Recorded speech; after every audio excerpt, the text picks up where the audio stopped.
আমরা চলে যাচ্ছি আমাদের পরবর্তী ঘটনায়। আসসালামু আলাইকুম রাসেল ভাই, কেমন আছেন? কথাটা জিজ্ঞেস করলাম না, জানি আপনাকে জিজ্ঞাসা করলে একটা উত্তর বরাবরের মতো পাবো, সেটা হলো আপনি ভালো আছেন, সবসময় ভালোর দলেই থাকেন। আমি ভূত এফএম 2013 সাল থেকে শুনে আসছি। আমি আপনার একজন নিয়মিত শ্রোতা। আপনাকে ঘটনা পাঠাবো বলে অনেক দিন নিজের মনকে স্থির করে রেখেছি। আমি এসএসসি পরীক্ষার্থী হওয়ার কারণে সেরকমভাবে ঘটনা পাঠানোর সুযোগ হয়নি, তাই পরীক্ষা শেষ করে প্র্যাকটিক্যাল বাকি, এখনও প্রচুর অবসর রয়েছে। এজন্য ভাবলাম একটা স্টোরি শেয়ার করা যায়, যদি ভালো লাগে পড়ে শোনাবেন। আমার স্টোরিটা যদি সিলেক্টেড হয় তাহলে আমাকে অবশ্যই জানাবেন। আমার নাম মেহেদি হাসান, আমার বাস বগুড়ায়। আমি এখন যেখানে থাকি আমার বাসা মেইন রোড একেবারেই পাশাপাশি। আমার বাসার সামনে দিয়ে বগুড়া রংপুর মহাসড়ক চলে গিয়েছে। তো আমার বাসার সামনে দিয়ে যে মহাসড়কটি গিয়েছে তাকে নিয়ে আজকের ঘটনা। তো ঘটনাটি আমার সাথে ঘটে বেশ কিছুদিন আগে। আমি এসএসসি পরীক্ষার্থী হওয়ার কারণে আমাকে অনেক রাত জেগে পড়াশোনা করতে হতো। এমনই একদিনের ঘটনা, রাত তখন 2:30 বাজে। আমার মনে হলো অনেক রাত হয়ে গেছে, আর ভালো লাগছে না, এখন বই খাতা বন্ধ করে পড়ার টেবিলটা থেকে উঠি। হালকা কফি বানানোর উদ্দেশ্যে রান্নাঘরের দিকে রওনা দিলাম। তো রান্নাঘর থেকে সরাসরি মেইন রোড দেখা যায়। আবার আমাদের বাসার সামনে যে রোডটি গিয়েছে তার কাজ চলছে। রাস্তা দুই পাশে প্রশস্ত করার উদ্দেশ্যে এক পাশে নতুন রাস্তা হচ্ছে, অপর পাশে পুরাতন রাস্তা ব্যবহার করা হচ্ছে। এমনি বেশিরভাগ জায়গায় আগের পুরাতন রোড ব্যবহার করা হচ্ছে, কিন্তু আমার বাসার একটু দূর থেকে ব্যবহার করা শুরু হয়েছে। কাজের পুরাতন রোড দিয়ে ঢাকাগামী যানবাহন যাচ্ছে এবং নতুন রোডে উত্তরবঙ্গ থেকে আসা যানবাহনগুলো যাচ্ছে। আমি যাদের লক্ষ্য করলাম যে একটি লাল শাড়ি পরিহিত মেয়ে এবং সাথে 3টি বয়স্ক মহিলা সাদা শাড়ি পরা, তারা রাস্তার বিপরীত দিকে হাঁটছে। হঠাৎ তাদের মধ্যে লাল শাড়ি পরিহিত মেয়েটি বিপরীত পাশে আসা এক ট্রাকের সামনে দৌড় দেয়। আমি দেখে আল্লাহ, এই মেয়েটি কী করলো বলে চিৎকার করে উঠি। সাথে সাথে ট্রাকের গতি কমে যায়। আর মেইন রোড তো সবসময় আলো থাকে, যেহেতু এটা একমাত্র রাস্তা ঢাকা রংপুর মহাসড়কের। আমি সবকিছু স্পষ্ট দেখতে পেয়েছিলাম। এত রাতে আমার আব্বু আম্মুকে ডাকবো সেটা পারছিলাম না। 2:30 বাজে, 3টার কাছাকাছি প্রায়। আমি দেখলাম ড্রাইভারটা মাথা বের করে দেখছে পিছনে কিছু হলো কি না। দেখে সে তার মতো গাড়ি চালিয়ে চলে গেল। সেখানে একটু থামলো না, সে আরও গতি বাড়িয়ে চালাতে লাগলো এবং চলেই গেল চোখের নিমিষে। সেই মুহূর্তে রাস্তাটা স্তব্ধ হয়ে গেল। চারপাশ থেকে গাড়ি আসা কেমন যেন বন্ধ হয়ে গেল। রাস্তা কিছুক্ষণের জন্য অন্ধকার হয়ে গেল। এই যেন আমার চেনা পরিচিত রাস্তা নয়, কোনো এক অচেনা জায়গার রাস্তা। অন্ধকার হওয়ার কথাই না, কারণ সব সময় সেখানে গাড়ি চলাচল করে। অবিরাম গাড়ির হেডলাইটের আলোয় রাস্তাটা সবসময় আলোকিত থাকে। আমি নিজেকে স্থির করলাম এবং সাহায্য করার জন্য নিচে নামলাম। আমার ঘর থেকে ফোন আর মেইন গেট থেকে চাবি নিয়ে যেই বাসার গেট খুলতে গেলাম, তখনই দেখি আমার বাবা ঘুম থেকে উঠেছেন তাহাজ্জুদ নামাজ পড়ার জন্য।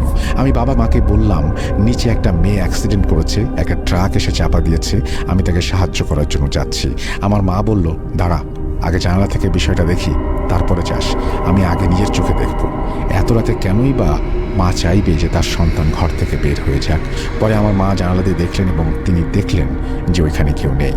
আমি আমার মাকে বললাম, মা, এখন কোনো মজা করা বা বাধা দেওয়ার সময় না, তুমি আমাকে ছেড়ে দাও, সাহায্য করতে হবে। আমার মা রাগান্বিত কণ্ঠে বললেন, এই দিকে এসে দেখে যা। আমার বাবা বলল যে, ওকে এত রাগ দেখাচ্ছ কেন? আমার বাবা বলল, বাবা, তুমি ঠিক দেখেছো তো? আমি বললাম, হ্যাঁ, তবে জানালা দিকে এগিয়ে গিয়ে দেখি। বিশ্বাস করেন রাসেল ভাই, আমি এতক্ষণ ধরে কি দেখলাম, ওই জায়গায় কেউ নেই। আমি আমার নিজের চোখেও বিশ্বাস করতে পারছি না। আমি মনে হয় আকাশ থেকে পড়লাম। তাহলে আমি এতক্ষণ ধরে কি দেখলাম, তার পুরোটাই কি ইলিউশন? পরে আমার মা বলল, যা, গিয়ে ঘুমিয়ে পড়, সকালে তোর পরীক্ষা। এটাই আমার লাস্ট পরীক্ষা ছিল, উচ্চতর গণিত পরীক্ষা ছিল। আমি পরীক্ষা দিয়ে বাসায় আসলাম। আসার পরে আমি নিচে চায়ের দোকানে গেলাম। সেখানে যাওয়ার পরে একটা পরিচিত ভাইয়ের সাথে দেখা হলো। আমি ভাইকে রাতের সব ঘটনা খুলে বললাম। ভাই আমাকে বলল, তুমি ভুল দেখেছ, তুমি বেশি রাত জাগার ফলে এমনটা হয়েছে। সবাই একই কথা বলার পর আমি মনে মনে ভেবেছি, হ্যাঁ তাই তো। তারপরে ভায়া চলে গেল। আমি বসে চা খাচ্ছি, এমন সময় একজন বৃদ্ধ লোক আসলো। তিনি অবশ্য আমার কাছে অনেকটা পরিচিত। তিনি একটু মানসিকভাবে ভারসাম্যহীন। রাস্তায় যাকে পেত দাঁড় করিয়ে অনেক কথা বলতো, তাই অনেকে তাকে পাগল বলে ডাকত। তিনি আবার আমাকে পছন্দ করতেন এবং তাকে আমি অনেক সময় দিতাম, তার সাথে গল্প করতাম। তাকে আমি রাতের ঘটনা বললাম। তিনি যখন লাল শাড়ির কথা শুনলেন তখন তিনি বললেন তার সাথে আরও 3 জন শাড়ি পরা মহিলা ছিল। আমি বললাম আপনি কেমন করে জানলেন? সে আমাকে বলল তাহলে শোনো, এটা ঠিক 2000 সালের ঘটনা। তখন একটি মেয়ে তার বিয়ের পর শ্বশুরবাড়ি থেকে পালিয়ে আসে। রাস্তা পার হওয়ার সময় ঠিক ওই জায়গায় ট্রাকের নিচে পড়ে মারা যায়। তিনি হাত দিয়ে দেখিয়ে বললেন ওই জায়গায়। আমার কলিজাটা কেমন যেন ছ্যাদ করে উঠল। ঠিক এইখানে মেয়েটাকে অ্যাক্সিডেন্ট হতে দেখেছি। তারপর থেকে অনেক দুর্ঘটনা ঘটতে শুরু করে। কেউ পারাপারের সময়, কেউ মাঝ রাস্তায় অজ্ঞান হয়ে যেত। তারপর তার জ্ঞান ফিরে সে বলতো আমি লাল শাড়ি পরা একটা মেয়ে দেখেছি, আর কিছু মনে নেই। এরপর ওইখানে পরপর 2টি বড় দুর্ঘটনা ঘটে। তারপর হুজুর এনে জায়গাটি দেখানো হয়। হুজুর কিছু দোয়া দুরুদ পড়ে, তারপর বলে একটি মেয়ে অ্যাক্সিডেন্ট করে মারা গিয়েছিল। তখন সেখানে 2টি জিন ছিল। তারা খুবই খারাপ জিন। বারবার তারা একই ঘটনা করতে থাকে এবং মানুষকে সেই 2000 সালের ঘটনা মনে করিয়ে দেয়। তারপর হুজুর সেই জিন দুটোকে হাজির করান এবং তারপর তাদেরকে যেতে বলেন, কিন্তু তারা কোনোভাবেই যেতে রাজি হচ্ছিল না। হুজুর ভয় দেখান। তারপর তারা একটি ছাগল মোরগ চায়, কিন্তু হুজুর তাদের 2টি মোরগ দিতে চান। পরে তারা রাজি হয়। তারা নির্দিষ্ট স্থানে এগুলো রেখে আসতে বলে। তাদের কথা মতো তাই করা হয়। এরপর দীর্ঘদিন কোনো সমস্যা হয়নি। সব শেষে আমি এদেরকে দেখলাম 14 বছর পর। কেউ এর মাঝখানে দেখেনি। লিসেনার্স, কি ভাবছেন ঘটনা এখানেই শেষ? শেষ না, আর একটু ধৈর্য রাখেন। তারপর আমি সেই হুজুরকে অনেক খোঁজ করার পর খুঁজে পেলাম। তাকে ঘটনা খুলে বললাম আমার সাথে কি হয়েছিল। তিনি বললেন এমন তো হওয়ার কথা নয়, তারা তো অনেকদিন আগে চলে গেছে। তারপর হুজুর আমাকে বলল তুমি কালকে ঈশার নামাজের পরে এসো। আমি গেলাম। আমি যাওয়ার পরে তিনি আমাকে বললেন বাবা বসো। তারপরে আমাকে একটা রুমে ডাকলেন। দেখলাম সেখানে একটি আসন বানানো আছে। আমাকে সেখানে বসতে বললেন। সাথে তার একজন ছাত্র ছিল, তিনি আমাকে তার সাথে দোয়া পড়তে বলল। আমিও সাথে সাথে দোয়া পড়লাম এবং কিছুক্ষণের মধ্যে জিন হাজির হলো ছাত্রের মাঝে। হুজুর জিজ্ঞেস করলো তুমি কে? জিনটি বলল মনে আছে অনেক আগে দেখা হয়েছিল। হুজুর বলল চিনতে পারছি। তা তুই এখানে কেন শয়তান? তোর না যাওয়ার কথা, তুই যাসনি কেন এখনো? বলে আমি আর যাব না। তো কি করবি? হুজুর জিজ্ঞেস করলো। সে বলল এখানে থাকবো, আমি আর আমার সাথে সহ।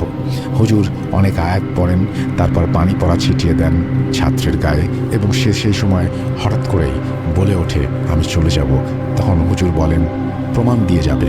সে বলল আমি গাছের বড় একটা ডাল ভেঙে যাব। তারপর সেই হুজুর সেই জিনকে যাওয়ার অনুমতি দেয় এবং তার ছাত্র জ্ঞান হারায় এবং গাছের একটা ডাল ভেঙে যায়। এরপর হুজুর আমাকে বলল বাবা তুমি নিয়মিত 5 ওয়াক্ত নামাজ আদায় করবা। তো রাসেল ভাই, এই ছিল ঘটনা। আশা করছি ঘটনা ভালো লেগেছে। ঘটনাটি 100% সত্যি। যদি ভালো লাগে লিসেনারদের পড়ে শোনাবেন।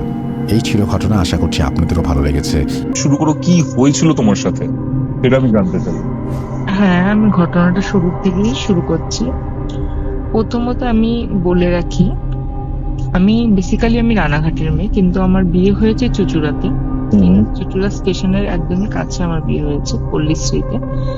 তো আমি যখন এখানে বিয়ে হয়ে আসি, মিনিমাম আজ থেকে 7 বছর আগে, 2019-এ আমি যখন এখানে বিয়ে হয়ে আসি, তারপর পরেই তা আমার ফ্যামিলিটা আমি একটুখানি বলে দিই। আমার ফ্যামিলিটা হচ্ছে জয়েন্ট ফ্যামিলি, মানে আমার বাপের বাড়ির ফ্যামিলি। বেসিক্যালি সবাই একসাথেই থাকে, ঠিক আছে। এবার আমি সেখান থেকে একটি নিউক্লিয়ার ফ্যামিলিতে এসে পড়ি। এখানে সেরকম ভাবে কেউ নেই। আমার হাজবেন্ড, আমি আর আমার শাশুড়ি মা। আমার ননদ আগেই আমার বিয়ের আগেই বিয়ে হয়ে গেছে, তা আমি ওনার কথা আমি বলছি না। এখানে আমি আর আমার ননদি, আমি আর একাই থাকি আর কি। আমার হাজবেন্ড, আমার শাশুড়ি বেশিরভাগ সময় কাজে থাকে। আমার হাজবেন্ড হচ্ছে একজন 4 হুইলারের ইঞ্জিন মিস্ত্রি আর কি। আমাদের গ্যারেজ আছে দিল্লি রোডে, ঠিক আছে, উপরে। তা ব্যবসার জন্য ওনার অনেক সময়, বেশিরভাগ সময় রাত হয়ে যায় আস্তে আস্তে। কখনো কখনো 2টোও বেজে যেতে পারে, মানে সেটা কাজের উপরে নির্ভর করে কি হয় না হয়। আর আমার শাশুড়ি মা বেশিরভাগ সময় থাকেন না, এরকমই থাকে আর কি। এবার আমি তো এরকম ভাবে অভ্যস্ত নই, যেহেতু আমি একটু জয়েন্ট ফ্যামিলি থেকে এসেছিলাম আর কি বিয়ে হওয়ার পর পরে। সবার মাঝখানে থেকে মানুষটা এখানে একা থাকতে আমার একা একা লাগতো প্রথম প্রথম, যখন আমার বেবি হয়নি।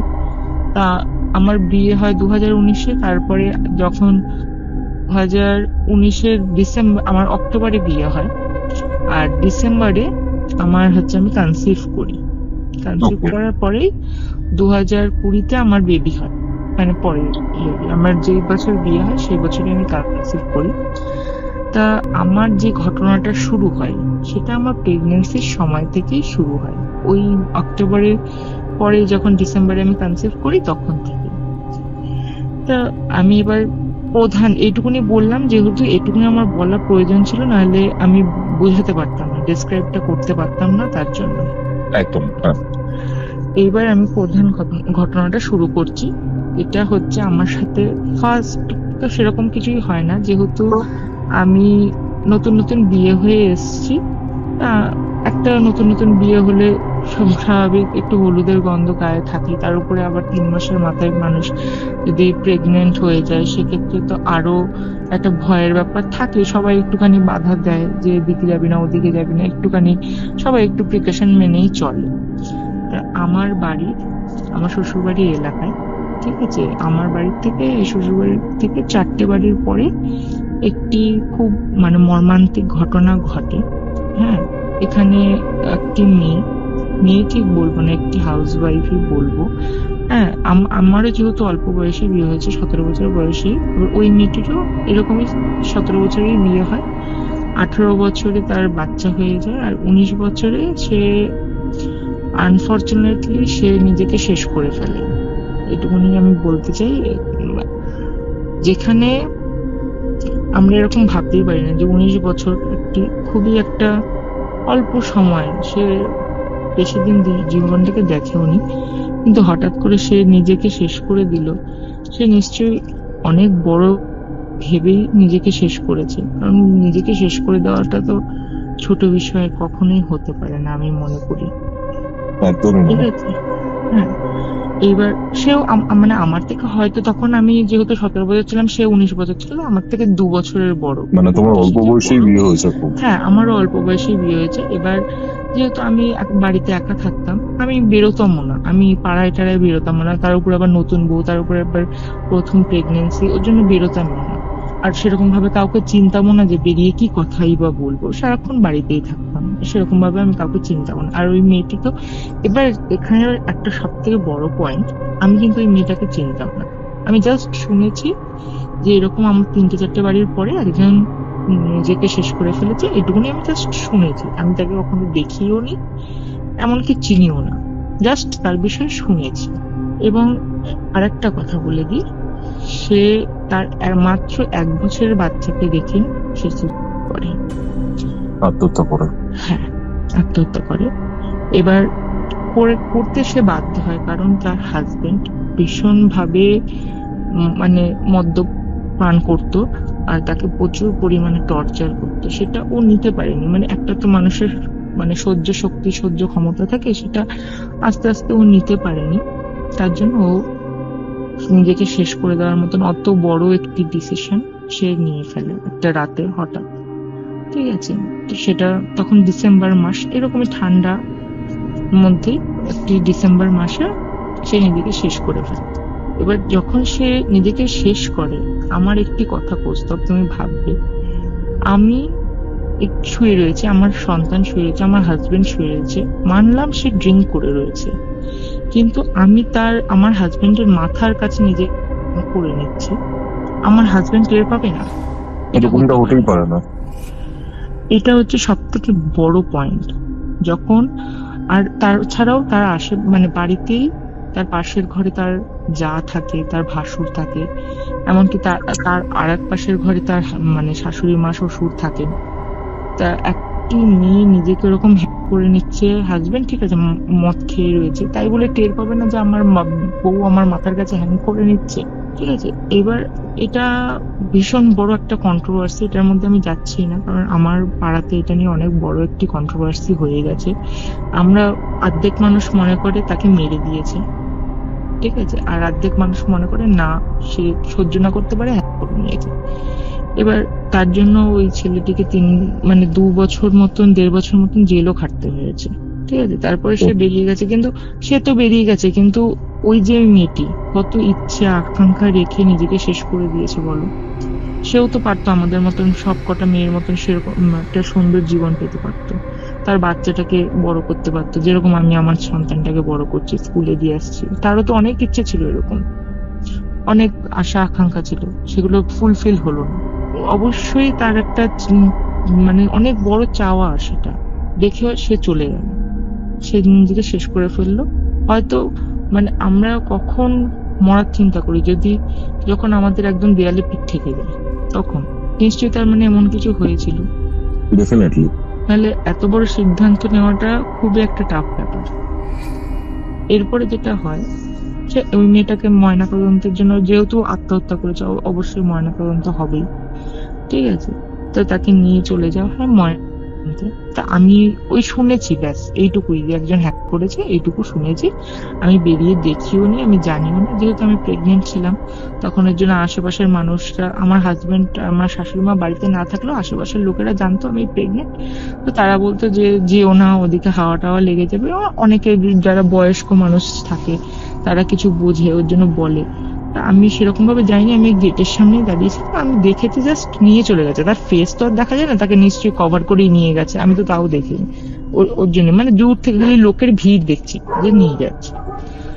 তা ওকে মানে করার পর, ময়নাতদন্তের পরেও এখানে নিয়ে আসা এনে একদম ওকে করে দাহ করে চলে এসছে সবাই। তারপরে তো সেই হাজবেন্ডটাকে নিয়ে গেছে অ্যারেস্ট করে পুলিশ সেই দিন। তারপরে যেটা শুরু হয়, তারপরে জিনিসটা ভীষণ ভয়ঙ্কর। তুমি বুঝতে পারছো, কুকুরের চেঁচাচ্ছে, আমি মানে নিজেও নার্ভাস, ভীষণ নার্ভাস। আমি এইটুকুনি, এটাই বলাতেই মানে এইটুকুনি যে বললাম, তাতেও অনেক আমার স্ট্রাগল করতে হয়েছে। মানে আমি আমি মনে করি ওই মেয়েটাও আমার বয়সী, ওই 2 বছরের বড়, কি বড়, সেরকম কিছুই দেখেনি জীবনে, ঠিক আছে। তারপরে যেটা শুরু হয়, যেটা আমার সাথে শুরু হয়, এবং কি এটা পুরো গোটা পাড়াও সাক্ষী, মানে কুকুর বিড়ালের এত আত্মচিৎকার তুমি এখনো শুনতে পেলে, কিভাবে কুকুর ডাকছিল, এমনকি দূরে শেয়ালও ডাকছে, জানো তো, কোনো দিন ডাক আমাদের আজকেই হচ্ছে ব্যাপারটা। দূরে একটা জায়গা আছে, শেয়ালও ডাকছে সেখানে, মানে এতটাই হরফিক। আর তখন এরকম ও মরার পরের থেকে মানে 2-3 মাস এরকম কন্টিনিউয়াস বিড়াল কুকুর শুধু কেঁদেছে। আর তুমি বুঝতেই পারছো এটা খুবই খারাপ জিনিস। আমার একদম। বাড়ির একদম পাশ দিয়ে, আমার মানে বাড়ির মধ্যে দিয়ে এরকম কেঁদে বেড়াচ্ছে চারিদিক দিয়ে, আর বাড়িতে কেউ নেই। সেই সিচুয়েশনে আমার কেমন পরিস্থিতি হয়েছিল তার মানে তুমি বুঝতেই পারছো, ঠিক আছে। যদিও বা আমি ভয় পাই না, আমি খুব স্ট্রং, ওর জন্য আমি একা থাকতে পারতাম ওরকম পাড়ায় একটা কিছু হওয়ার পরেও।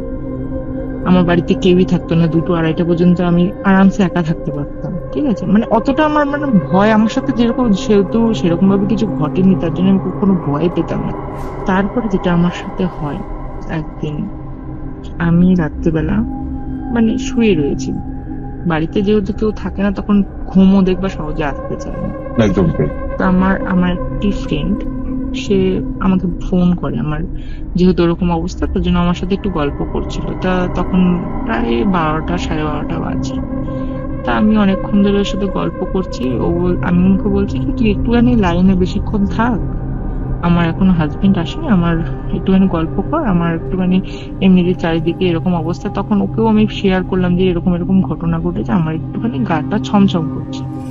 বলছে দেখ, ভয় টয় পাস না, ঠিক আছে, তুই ঠিক আছে, আমি তোর সাথে লাইনে আছি, গল্প করছি। এবার এই করতে করতে মিনিমাম 1:15 মতন বেজে গেছে। এবার সবারই তো ঘুম পায়, দিন শেষে সবাই কাজকর্ম করে, যাই হোক, ঠিক আছে। এবার ও বলছে দেখ, আমি না আর দেখে থাকতে পারছি না রানী, আমার খুব ঘুম পাচ্ছে, ঠিক আছে, আমি নেক্সট ডে আবার তোর সাথে কথা বলবো, আমি হচ্ছে খুব ঘুম পেয়ে যাচ্ছে, আমি রাখছি তাহলে।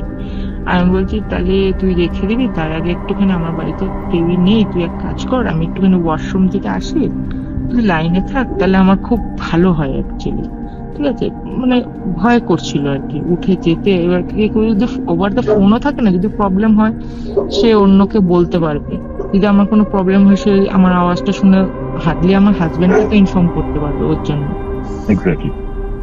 তা আমি এর জন্য চেষ্টা করি, আমি ওকে বললাম তুই লাইনে থাক, আমি একটুখানি টয়লেট থেকে এসে আমি তোকে ফোনটা কেটে দেবো। এবার ও এত ঘুম পাচ্ছে, ও বলছে আমি লাইনেও থাকতে পারছি না। এবার জানি না আমি কেন ওর সাথে এটা হলো, কেন আমার সাথে এটা হলো আমি জানি না। আমি বললাম ঠিক আছে তাহলে রেখে দে, আমি যাচ্ছি একাই। আমি ওর কলটা রেখে মাত্র আমি খাট থেকে নেমেছি, হুম ঠিক আছে? খাট থেকে নামার সাথে সাথে এবার যেহেতু শীতকাল, আমার ওখানটা একটা দড়ির মতন টাঙানো থাকে খাটের পাশে, সেখান থেকে আমি শলটা গায়ে দেবো, তারপরে আমি ওয়াশরুমে যাবো, যেহেতু বাইরে তখন প্রচুর ঠান্ডা। তা আমি এবার চাদরটা গায়ে দিয়ে আমি ওয়াশরুমে যাব বলে উঠেছি। এবার আমি যখন গায়ে দেবো পেছন ঘুরে রয়েছে, এবার আমার ঘরের দরজাটা না টিনের, হুম হুম ওকে আর দেখবে টিনের দরজায় একটু যদি থাবা দেয় খুব জোরে আওয়াজ হয়, সাউন্ডটা জানি না তুমি জানো কিনা, কিন্তু খুব জোরে আওয়াজ হয়। যদি একটুখানি আওয়াজ হয় তাতে বোঝা যায় যে হ্যাঁ ধপধপ করে আওয়াজ হচ্ছে খুব জোরে। তা আমি চাদরটা গায়ে দিচ্ছি, তার মধ্যে ধূপ ধূপ করে খুব জোরে একটা আওয়াজ হয়। এবার আমি অবভিয়াসলি বাড়িতে কেউ নিয়ে আমি খুব চমকে যাই, আমি যে কি হলো ব্যাপারটা। তা আমি ভাবলাম বোধহয় আমার হাজবেন্ড চলে এসেছে, তার জন্য আওয়াজ করেছে, তা খুলবো। তা আমার জানি না হঠাৎ কি মনে হলো যে একবার আওয়াজ করলো খুলে দেবো, এবার যেহেতু চমকেও গেছি খুব, তার জন্য আমি খুলিনি দরজাটা। এবার আমি ডাকছি অনেক, আমি বলছি কি গো তুমি এসছো, তাহলে আমি দরজাটা খুলবো। হ্যাঁ, দেখছি কেউ অপর প্রান্ত থেকে সাড়া দিচ্ছে। তা আমি বললাম কি দেখো ভয় দেখিও না, অনেকে থাকে না হাজবেন্ড ওয়াইফ ইয়ার্কি মারে আড্ডা মারে, হ্যাঁ যে ওকে একটু চমকে দি, বাড়িতে একা রয়েছে একটুখানি ভয় পাই, হয় ওরকম। তা আমি ভেবেছি ওরকমই হয়তো কিছু একটা হয়েছে, আমাকে হয়তো ভয় লাগছে। আমি দেখো আমাকে ভয় দেখিও না, আমি এমনিতেই ভয়ে রয়েছি, তুমি বলো তুমি আছো। এবার আমি ভাবছি কি ওপাশ দিয়ে কেউই কথা বলছে না, আমি একাই কিন্তু কথা বলে যাচ্ছি কন্টিনিউ। এবার তারপরে আমি ভাবছি কি আচ্ছা যদি ওপাশে থাকে আমি একটা ফোন করি, ফোন করলে তো ওপাশে রিংটা বাজবে দরজার পিছনে, তাহলে সেক্ষেত্রে আমি বুঝতে পারবো অপোজিট দিকে দাঁড়িয়ে রয়েছে। এবার আমি কি করলাম, খাটে যেহেতু ফোনটা ছিল আমি আস্তে করে তখনও কিন্তু দরজাটা খুলিনি, আমি আস্তে করে ফোনটাকে নিলাম, নিয়ে আমি ফোন করছি, কিন্তু ওপাশে কোনো রিং হচ্ছে না, সাউন্ড হচ্ছে না, কিন্তু রিং হচ্ছে। তো রিং হওয়াতে আমার হাজবেন্ড ফোনটা রিসিভ করার পরে আমাকে জিজ্ঞেস করছে হ্যাঁ হ্যালো বলো। ও তো চিল রয়েছে, ও তো কোনো প্রবলেম নেই। ও আমাকে জিজ্ঞেস করছে হ্যাঁ হ্যালো বলো কি হয়েছে। এবার আমি বলছি তুমি কি মাত্র বাড়িতে এসছো? বলছে না আমি তো বাড়িতে আসিনি, আমার এখনো আসতে মোটামুটি আধা ঘন্টা লাগবে, আমি তো এখনো একটুখানি দূরে আছি। আমি বলছে না কেন কি হয়েছে কিছু? আমি বলছি না কিছু হয়নি। এবার স্বাভাবিক একটা মানুষ একা থাকলে বাড়িতে, তার উপর প্রেগনেন্ট মানুষ থাকলে অবভিয়াসলি চিন্তা হয়। আমি যে না কিছু হয়নি। আমি ঠিক আছে রাখছি, তুমি আসো। তা আমি কেটে দিই ফোনটা, কেটে দিয়ে এবার ততক্ষণে আমি তো ভুলেই গেছি যে আমার টয়লেট পেয়েছিল, আমি ওয়াশরুমে যাব, আমার সেই সব মাথা থেকে সব আউট হয়ে গেছে। এবার তারপরে আমার মনে পড়েছে যে না আমার তো টয়লেটে যাওয়াটা আবশ্যক। এবার প্রেগনেন্সি তো ঘন ঘন ওয়াশরুম যেতেই হয়, ঠিক আছে। এবার আমি ভাবছি কি যাবো না এরকম, মানে আমি কি চাই কিছু হবে। তা আমি গেছি, গিয়ে টয়লেট করে রীতিমতন এসছি। তো দেখছি আমাদের বাড়ির মানে আমার উঠোনের সামনে দিয়ে একটি কালো মিশমিশে কালো বিড়াল একবার মানে ও কন্টিনিউয়াসলি কাঁদছে, কিন্তু ও মানে বিচ্ছিরি ভাবে কাঁদছে, যাকে বাজে ভাবে কাঁদছে। একবার এদিকে যাচ্ছে কেঁদে কেঁদে, একবার ওদিকে যাচ্ছে। এবার আমি ভাবছি ও কি করছে। বেশি আরেকটা কথা বলি, আমি বিড়াল খুব একটা পছন্দ করি না। হ্যাঁ মানে কেন জানি না, সবাই পশু ভালোবাসে না, আমি ভালোবাসি, কিন্তু ওই যে দূরে থাকো তুমি আমার কাছে এসো না, একটুখানি আমার ভয় করে, ঠিক আছে। এবার কিন্তু আমার জানি না কি হলো সেদিনটা, আমি বিড়ালটার পেছন পেছন বলে না মন্ত্রমুগ্ধের মতন, যেন মানে বাঁশির সুরে মানুষের চলে যায় না পেছন পেছন, আমি যেন ওই বিড়ালের কান্নার আওয়াজ শুনে শুনে আমি ওর পেছন পেছন চলে যাচ্ছি। আমি যে দেখি ও কি করে। এটা কোনো বিষয় তুমি রাত মানে 1:30টার সময় বিড়াল কাঁদছে সেটা দেখতে যাওয়া, তারপর একটা প্রেগনেন্ট মহিলা, ঠিক আছে। মানে এখন নিজেকে মনে করলে মনে হয় কি আমি ওটা কি করছিলাম তখন, কিন্তু তখন যেন আমার ওটা খুব একটা এক্সাইটমেন্ট কাজ করছে, ঠিক আছে। এবার আমি ওই বিড়ালটা কাঁদতে কাঁদতে একদম আমার গেটের বাইরে চলে গেছে। এবার আমি গিয়ে গেটের সামনেটা দাঁড়িয়ে গেছি। এবার কন্টিনিউয়াসলি ওটা 1:30টার থেকে ওরকম ভাবে কাঁদছে, 1:30টা চলে গেছে, 2টো চলে গেছে, 2:30টে বেজে গেছে। কন্টিনিউয়াসলি আমি ওখানে, ও কাঁদছে, একবার এদিকে যাচ্ছে, সামনে আসছে, এগোচ্ছে, এদিক যাচ্ছে, ওদিক যাচ্ছে, কাঁদছে। কিন্তু আমি 2:30টে পর্যন্ত, তুমি ভাবো 1:30টা থেকে 2:30 পর্যন্ত কি দেখছি ওখানে, শুধু বিড়ালের কান্নাটা। কেন দেখতে যাবো? একটা কালো মিশমিশে বিড়াল শুধু কাঁদছে, একবার এগোচ্ছে আমার পাশ দিয়ে যাচ্ছে। আর তুমি ভাবতে পারবে না, ওই রাত 2:30টার সময় ওই ঠান্ডার মধ্যে ডিসেম্বর মাসে কেউ থাকার কথা, কেউ নেই। আর মানে আমার বাড়ির থেকে ঢিলছোড়া দূরত্ব ওই বাড়িটি যেখানে ইনসিডেন্টটা হয়েছে। হুম। আর পাড়ার মধ্যে শুনশান, কেউ নেই, কেউ আসারও কথা না। ওই রাত 2:30টার সময় কে আসবে, ঠিক আছে? আর আমি ওখানে দাঁড়িয়ে কন্টিনিউয়াসলি ওকে দেখেই যাচ্ছি। এর মধ্যে আমি একটা বাইকের সাউন্ড পেয়েছি। এবার রীতিমতন আমাদের পাড়ায় সেরকম অত রাতে কেউ আসে না আমার হাজবেন্ড ছাড়া। তা আমার ওই বাইকের আওয়াজ, আমার মাথাটা আমি বুঝতে পারলাম আমি এখানে আমি দাঁড়িয়ে রয়েছি।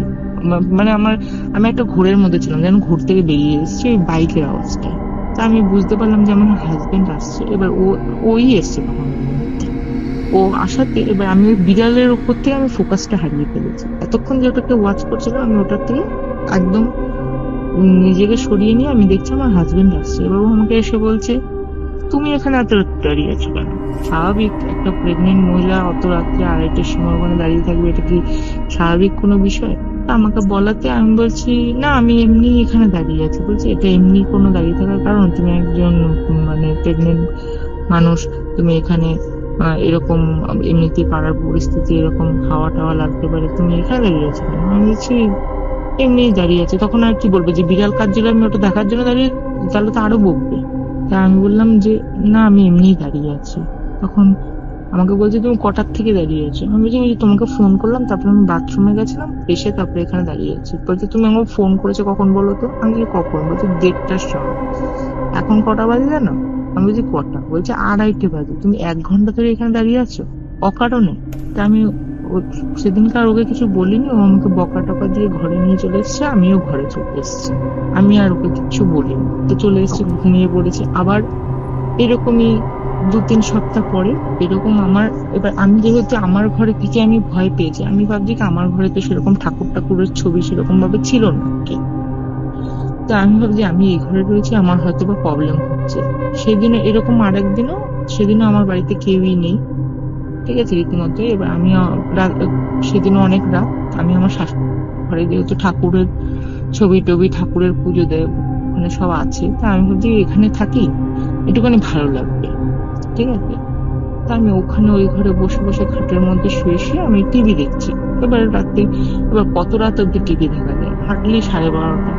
এবার আমি টিভি দেখতে দেখতে আমি ভীষণ ক্লান্ত। এবার আমি ঘুমিয়ে পড়িনি, ঘুমানোর প্রস্তুতি নিচ্ছি যে হ্যাঁ একটুখানি শুই, তারপর যখন হাজবেন্ড আসবে তখন ওই ঘরে গিয়ে শুয়ে পড়বো, কোনো ব্যাপার নেই।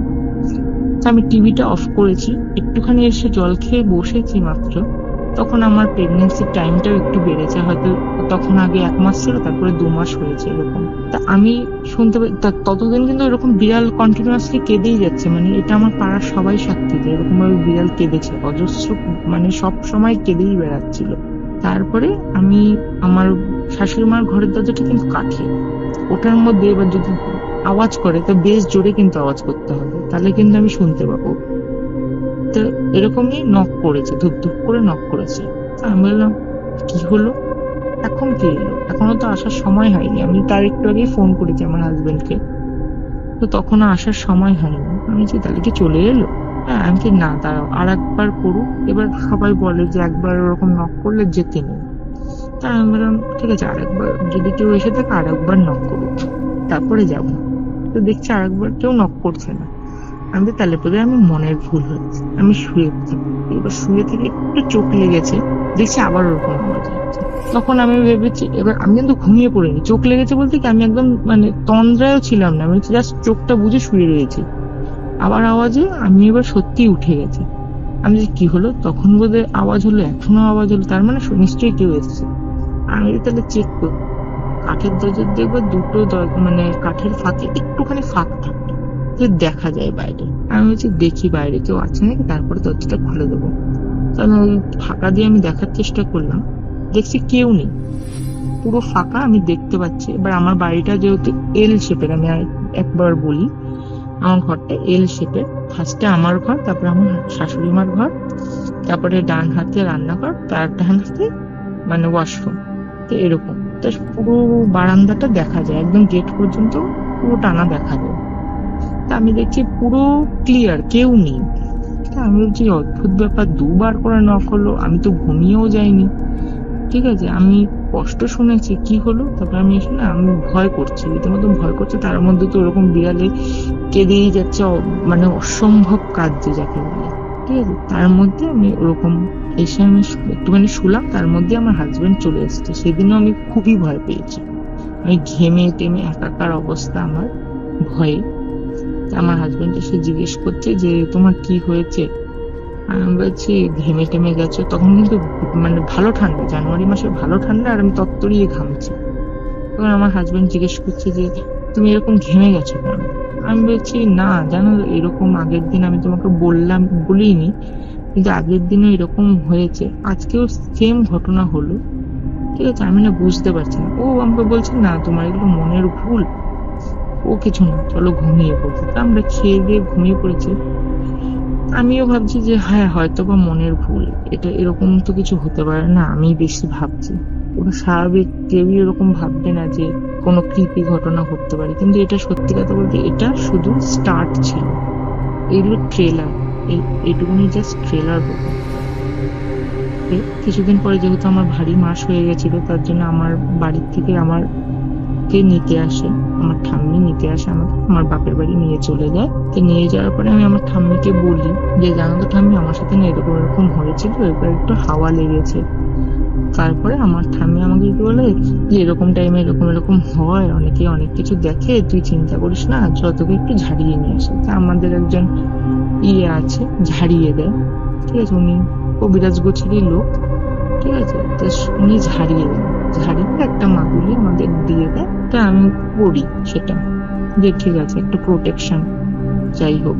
তো অসুবিধা হয় না, আমার হচ্ছে ডেলিভারি পর্যন্ত কোনো অসুবিধা হয় না, আমার বাচ্চাও সুস্থভাবে হয়ে যায়, আর আমার সাথে ওরকম কিছু হয় না। কিন্তু যখন ডেলিভারি হয়ে যায়, সেলাই টেলাই কাটা হয়ে যায়, আমি বাড়িতে চলে আসি। এবার তুমি জানোই অবশ্য, সব মেয়েরাই জানে যে ডেলিভারির সময় কোনো মাদুলি টাদুলি মানে এসব কিছুই রাখা যায় না, যখন সিজার করতে নিয়ে যাওয়া যায় সবই ফেলে দিতে হয়। তা আমি সবই ফেলে দিই একেবারে, সব প্রোটেকশন চলে গেল আমার কাছ থেকে। আর আমি তখন তো বুঝতে পারি না, এবার অনেকদিন হয়ে গেছে, আমি ভেবেছি সব মিটে গেছে। এরকম ভাবে যে আমাকে আবার নতুন করে আমার মানে ভীষণ বাজে ভাবে আমাকে এফেক্টেড করবে, আমি তখনও ভাবতে পারিনি, ধারণাতেই ছিল না। যেহেতু 6 মাস অলরেডি হয়ে গেছে, কেটে গেছে 6-7 মাস। তা আমি যখন ডেলিভারি হয়ে আসি, তার হার্ডলি 1 থেকে 1.5 মাসের মাথায় আমি একটি স্বপ্ন দেখতে শুরু করি। স্বপ্নটা এরকম, এবার আমি একটা মানে তোমাকে এমন একটা স্বপ্নের কথা বলবো, যা মানে আমি আমি যে আমার জানা মতে কেউই দেখে এরকম স্বপ্ন। একটা স্বপ্ন তুমি কখনো শুনেছো যে ধারাবাহিক ভাবে হয়? স্বপ্ন আমরা কেমন দেখি, যে স্বপ্ন দেখছি যেটা আমরা সারাদিন কাজকর্ম করি, কিংবা যেটা নিয়ে আমরা বেশি ভাবি, আমরা সেটা স্বপ্নে দেখি।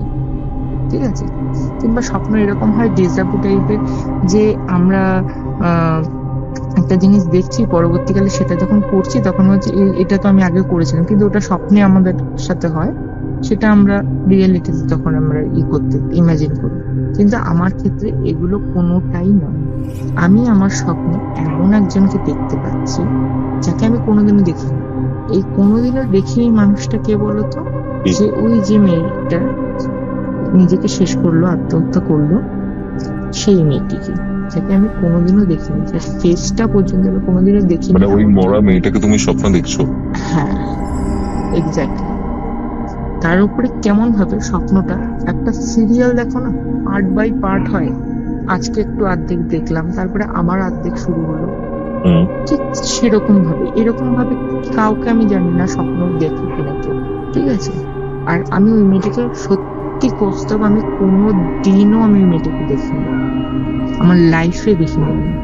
লোকে তো পাশ দিয়ে হেঁটে গেলেও তো ফলো করে, আমি তাও দেখিনি মেয়েটিকে। এরকম একটা মেয়েকে আমি কিভাবে দেখতে পারি নিজের স্বপ্নে?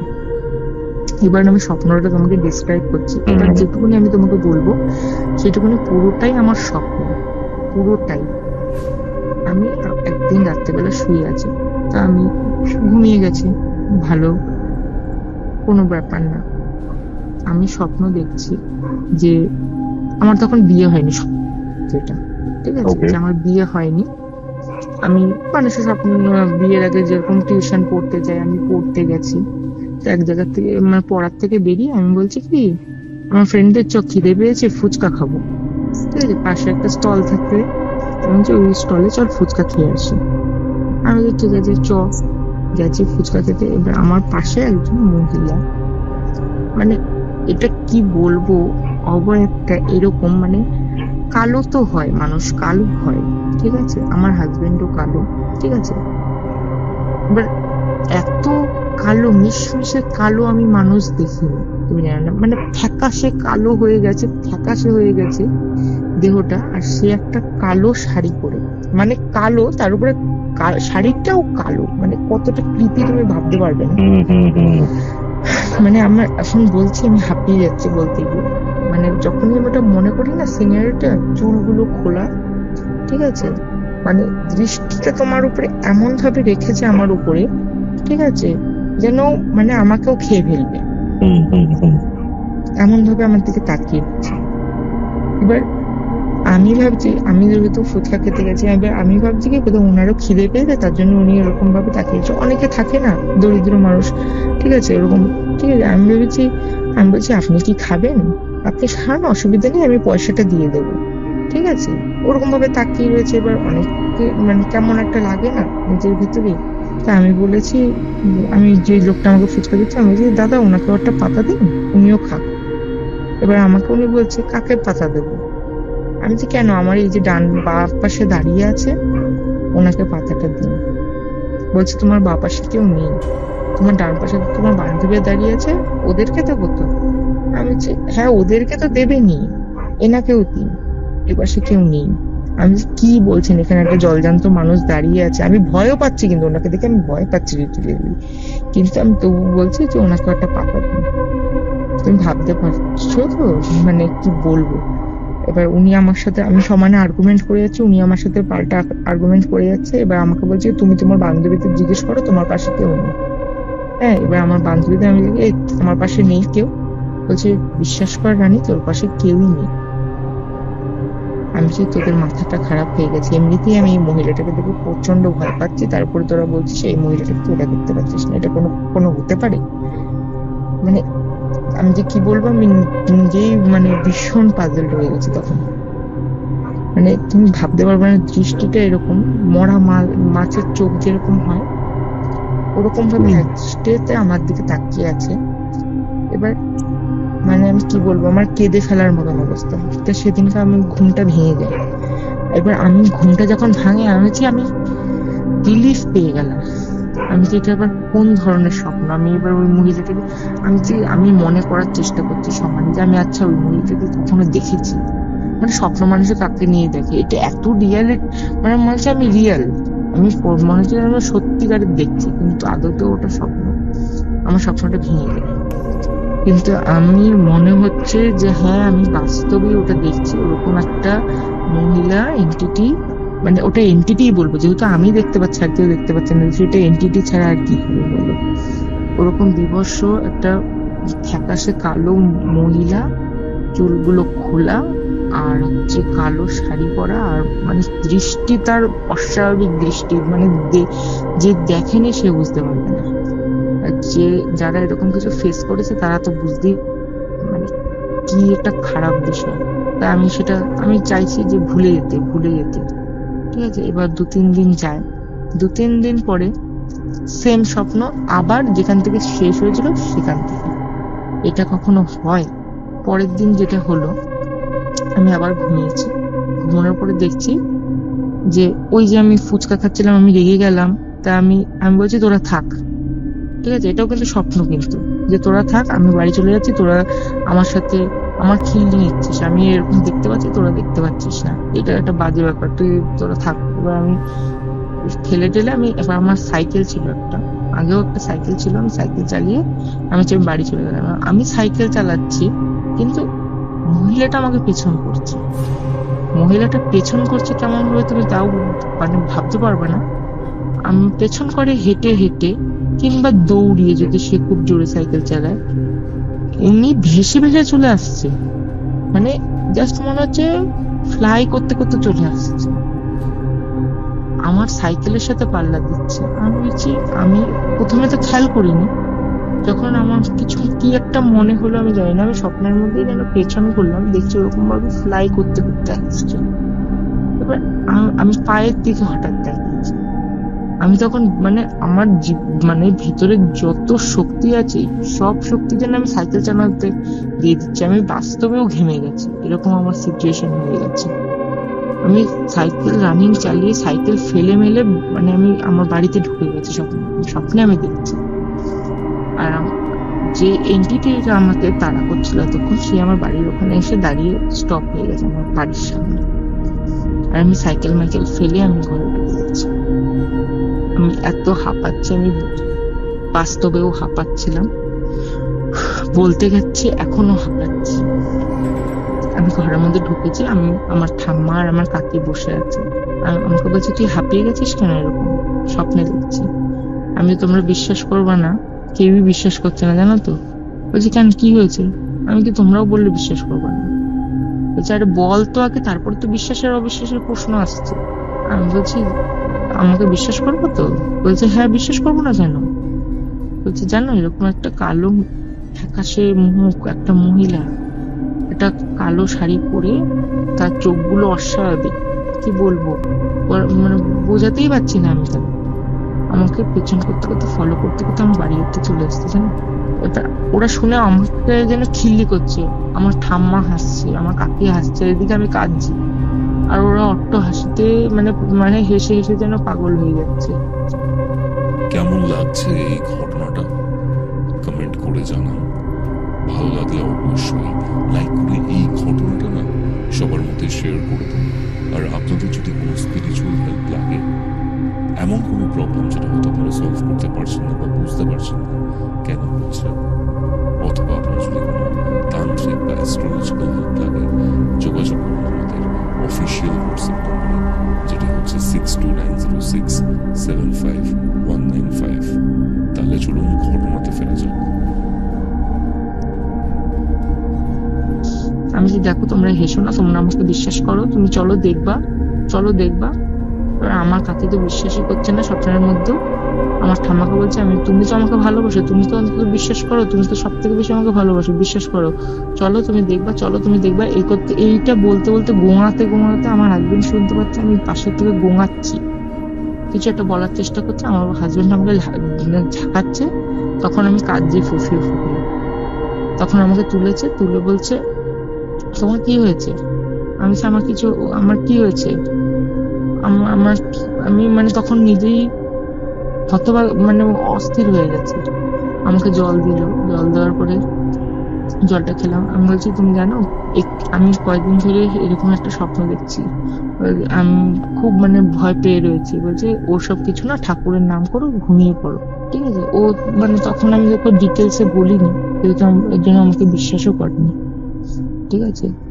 এবার যেহেতু স্বপ্নটাকে কে বিশ্বাস করে, যার সাথে না ঘটে সে তো বিশ্বাস করবে না।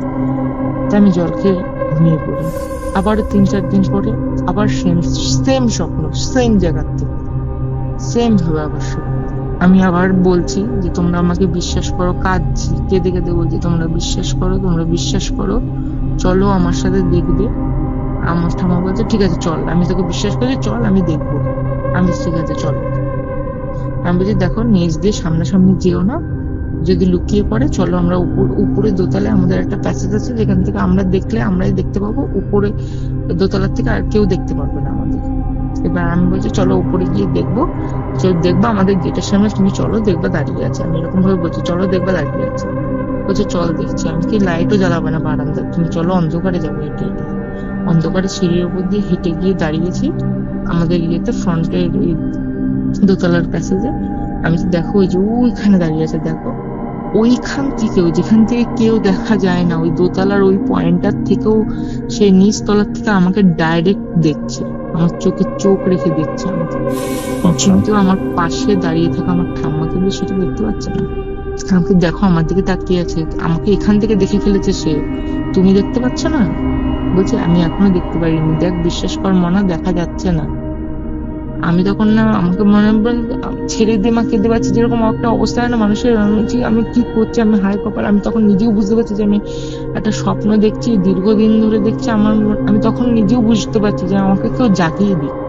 আমি তো এটা আমি আর নিতে পারছি না, আর নেওয়া যাচ্ছে না। আমাকে কেউ জাগিয়ে দিক, আমি আর সহ্য করতে পারছি না। আমি তখন এই কাঁদতে কাঁদতে, সেই দিনও আমার হাজবেন্ড আমাকে তুলেছে। সেই দিন আমি ঘুম থেকে উঠে বুঝতে পারছি যে হ্যাঁ, এটা একটা স্বপ্ন, কিন্তু এই স্বপ্নটা এরকম ভাবে কি করে হতে পারে। পর পর পর পর যেমন হচ্ছে পার্ট বাই পার্ট আমি একটা ঘটনা দেখছি, ঘটনা। এটা কখনো হতে পারে? আর আমি তো তাকে কখনো দেখিও নি। আমি নিজেই, আমি যে আমি ভাবছি আমি হয়তো আমার বোধহয় কোনো প্রবলেম হচ্ছে, আমার কোনো সাইকেটিক প্রবলেম হচ্ছে। আমি এরকম মনে করছি যে এরকম ভাবে কেউ কি দেখতে পায় নাকি। আমি বলছি জানো তো, আমাকে না ডাক্তার দেখাতে হবে মনে হচ্ছে। বলছে কেন, তোমাকে ডাক্তার দেখাতে হবে কেন? আমি তো জানি এরকম এরকম হচ্ছে, আমার খুব প্রবলেম হচ্ছে, আমি ঘুমাতে পারছি না। আমি এটার জন্য দিনের বেলাও ঘুমাতাম না। আমার দিনের বেলাও ঘুম উড়ে গেছে। মানে একটা মানুষ, মানে প্রেগনেন্সির পরে তো একটা ধকল থাকে, একটা সিজারের পরে। মানুষের তখন চাই একটু আরাম করি, কিন্তু আমি দুপুরেও ঘুমাতাম না, জানো তো। মনে হচ্ছে দুপুরে যদি ঘুমাই, দুপুরে যদি এরকম স্বপ্ন দেখি, আমার বাড়িতে তো কেউ থাকে না, যদি আমাকে কেউ না তুলতে পারে, আমি যদি এরকম, আমার যদি কিছু হয়ে যায়, তখন আমার বাচ্চা কি হবে, পাশে থাকা বাচ্চাটা যদি কেউ ক্ষতি করে দেয়।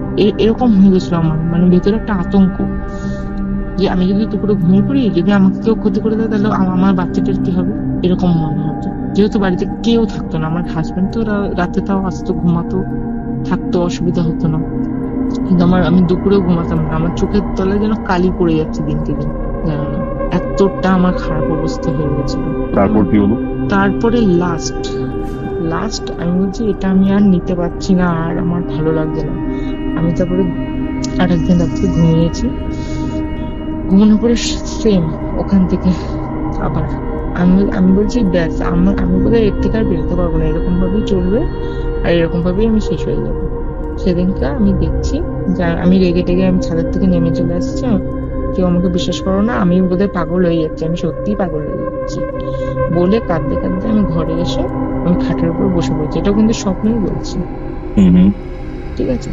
খাটের উপর বসে পড়েছি, দেখছি এতক্ষণ যে মহিলাটা বাইরে ছিল, সেই মহিলাটা আমার পাশে আমার খাটের মধ্যে বসে আছে। মানে এতটা, মানে আমি বলছি, আমি তখন ওনাকে বলছি কি চাও আমার কাছ থেকে, কি চাও?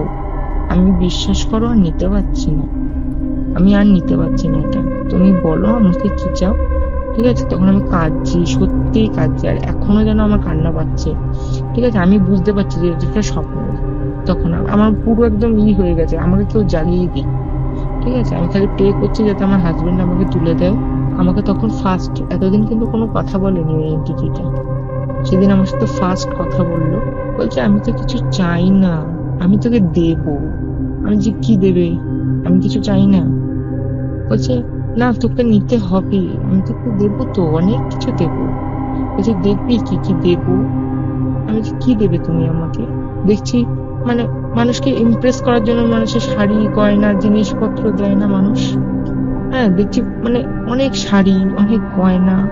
আমি যে বিশ্বাস করো আমার এগুলো কিচ্ছু চাই না, শুধু তুমি আমাকে মুক্তি দাও, তুমি আমার স্বপ্নে আর এসো না, আমি নিতে পারছি না, আমি আর পারছি না সহ্য করতে। আমি বুঝতে পারছি আমি একটা মানে ভীষণ একটা ট্র্যাপে পড়ে গেছে, একটা গোলক ধাঁধায় পড়ে গেছে, যে চোরাবালির থেকে আমি আর উঠতে পারবো না মনে হচ্ছে।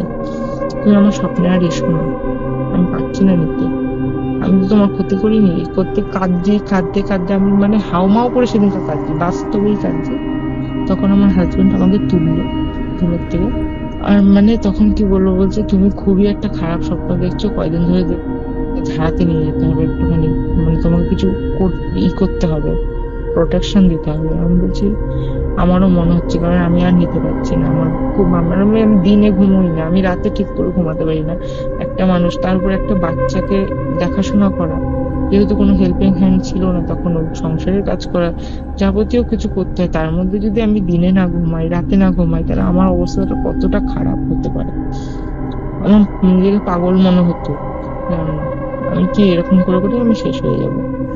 একদিন এমন হয়েছে, তারপরে দুপুরবেলা আমি ঘুমাচ্ছি, ঠিক আছে, সেদিন আমি ক্লান্ত, আমি ঘুমিয়ে গেছি, আর চোখ খুলে রাখতে পারছি না।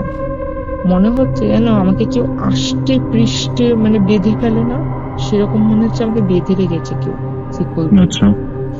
আমি মনে হচ্ছে আমি চোখ খুললে আমি কাউকে দেখতে পারবো, কিন্তু দেখতে পাচ্ছি না। আর একটা কথা বলি, ওই স্বপ্নটা কিন্তু ওই দিনই লাস্ট আমাকে ছেড়ে দিল, সত্যি কথা।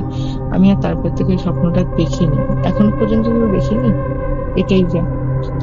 কিন্তু তারপর থেকে যেটা শুরু হলো, ওটা রাতে তো ও শেষ করলো, কিন্তু দুপুরে যেটা শুরু হলো, দুপুরে শুরু হলো এরকম, মানে আমি যেন নড়তেও পারছি না, চড়তে পারছি না, কিন্তু আমি জ্ঞান আছে আমার, কিন্তু আমি তাকাতেও পাচ্ছি না, আমাকে তাকাতেও দিচ্ছে না, আমাকে দেখতেও দিচ্ছে না কিচ্ছু, এরকম হয়ে গেছে আমার। আমি আমার তারপর মনে হচ্ছে, যখন আমি তাকিয়ে রয়েছি, এবার আমার খাটের সোজাসুজি না আমার আলমারিটা, মনে হচ্ছে যেন ওই আলমারির উপরে কালো অন্ধকার তো থাকে, এবার দুপুরবেলা হোক যাই হোক, দেখবা চোখে আলো পড়লে ঘুম আসে না, আমি সব লক করে ঘুমাই, মনে হচ্ছে কালোর মধ্যেও একটা বিভৎস কালো কোনো ফিগার ওই আলমারির উপরেই বসে আছে, পা পা ঝুলিয়ে বসে আছে, আর আমার দিকে তাকিয়ে আছে, কিন্তু আমি করতে পারছি না, মানে কালোর মধ্যেও কালো, যাকে বলে মিশমিশে কালো, কিন্তু আমি একটা দেখতে পাচ্ছি যে অবয়ব ওখানে বসে আছে, আর আমি ওরকম নড়তে পারছি না, পাশে আমার বাচ্চাটা শুয়ে আছে। তুমি ভাবতে পারো ওই সিচুয়েশনটা কেমন। সে তো আমার বাচ্চারও কোনো ক্ষতি করতে পারতো, একটা তো তখন আমার বাচ্চার বয়স কত হবে, হার্ডলি 4-5 মাস, হুম, সে তো নিজেকেও কিছু করতে পারবে না, এক্স্যাক্টলি। নিজেকেও রক্ষা করতে পারবে না, আমাকে কিছু ডাকতে পারবে না, আমাকে কোনো কষ্ট হলে বলতে পারবে, আর আমি দেখছি ওরকম আলমারির ওখানে বসে আছে। এরকম প্রায় হতো জানো তো, যখনই আমি দুপুরবেলা ঘুমাতাম, আমার যেন কেউ ব্লক করে দিয়েছে, মানে বলে না সাপে পেঁচিয়ে ফেললে যেরকম হয়, একটা ঠান্ডা অনুভূতি, একটা শীতল অনুভূতি, মনে হচ্ছে আমাকে কেউ জাপটে ধরে শুয়ে আছে। হ্যাঁ, আর মানে যে কোনো কর্নার, জানো তো, কর্নার থেকে মনে হচ্ছে অন্ধকারের মধ্যে আর একটা অন্ধকার। আর ঠিক এরকম এটা কখন হতো বলতো, ওই যে সন্ধে লাগছে লাগছে ভাব, ওই 4:30 থেকে 5টা, ঠিক এই টাইমটাই যেন অন্ধকার নামবে নামবে, তখন ঘরটা আরো অন্ধকার হয়ে যায় কিন্তু, ঠিক আছে, ওইরকম টাইমে দেখছি ওরকম অন্ধকারের মধ্যে যে কোনো কোনায়। আর যখনই বাড়িতে কেউ থাকতো না, আমার মনে হতো ওই কানের কাছে এসে কেউ ফিস ফিস করে ফিস করে কথা বলে, কেউ বলছে কি মুরগি মুরগি, চ মরে যাবে, চ মানে মেরে ফেলবে আমাকে, এরকম একটা, হ্যাঁ আমাকে কেউ প্রভোগ করছে যে তুই মরে যা, তুই মরে যা, ঠিক আছে, আমি রান্না করছি, এরকম হচ্ছে, আমার কানের সামনে এসে ফিস ফিস করছে।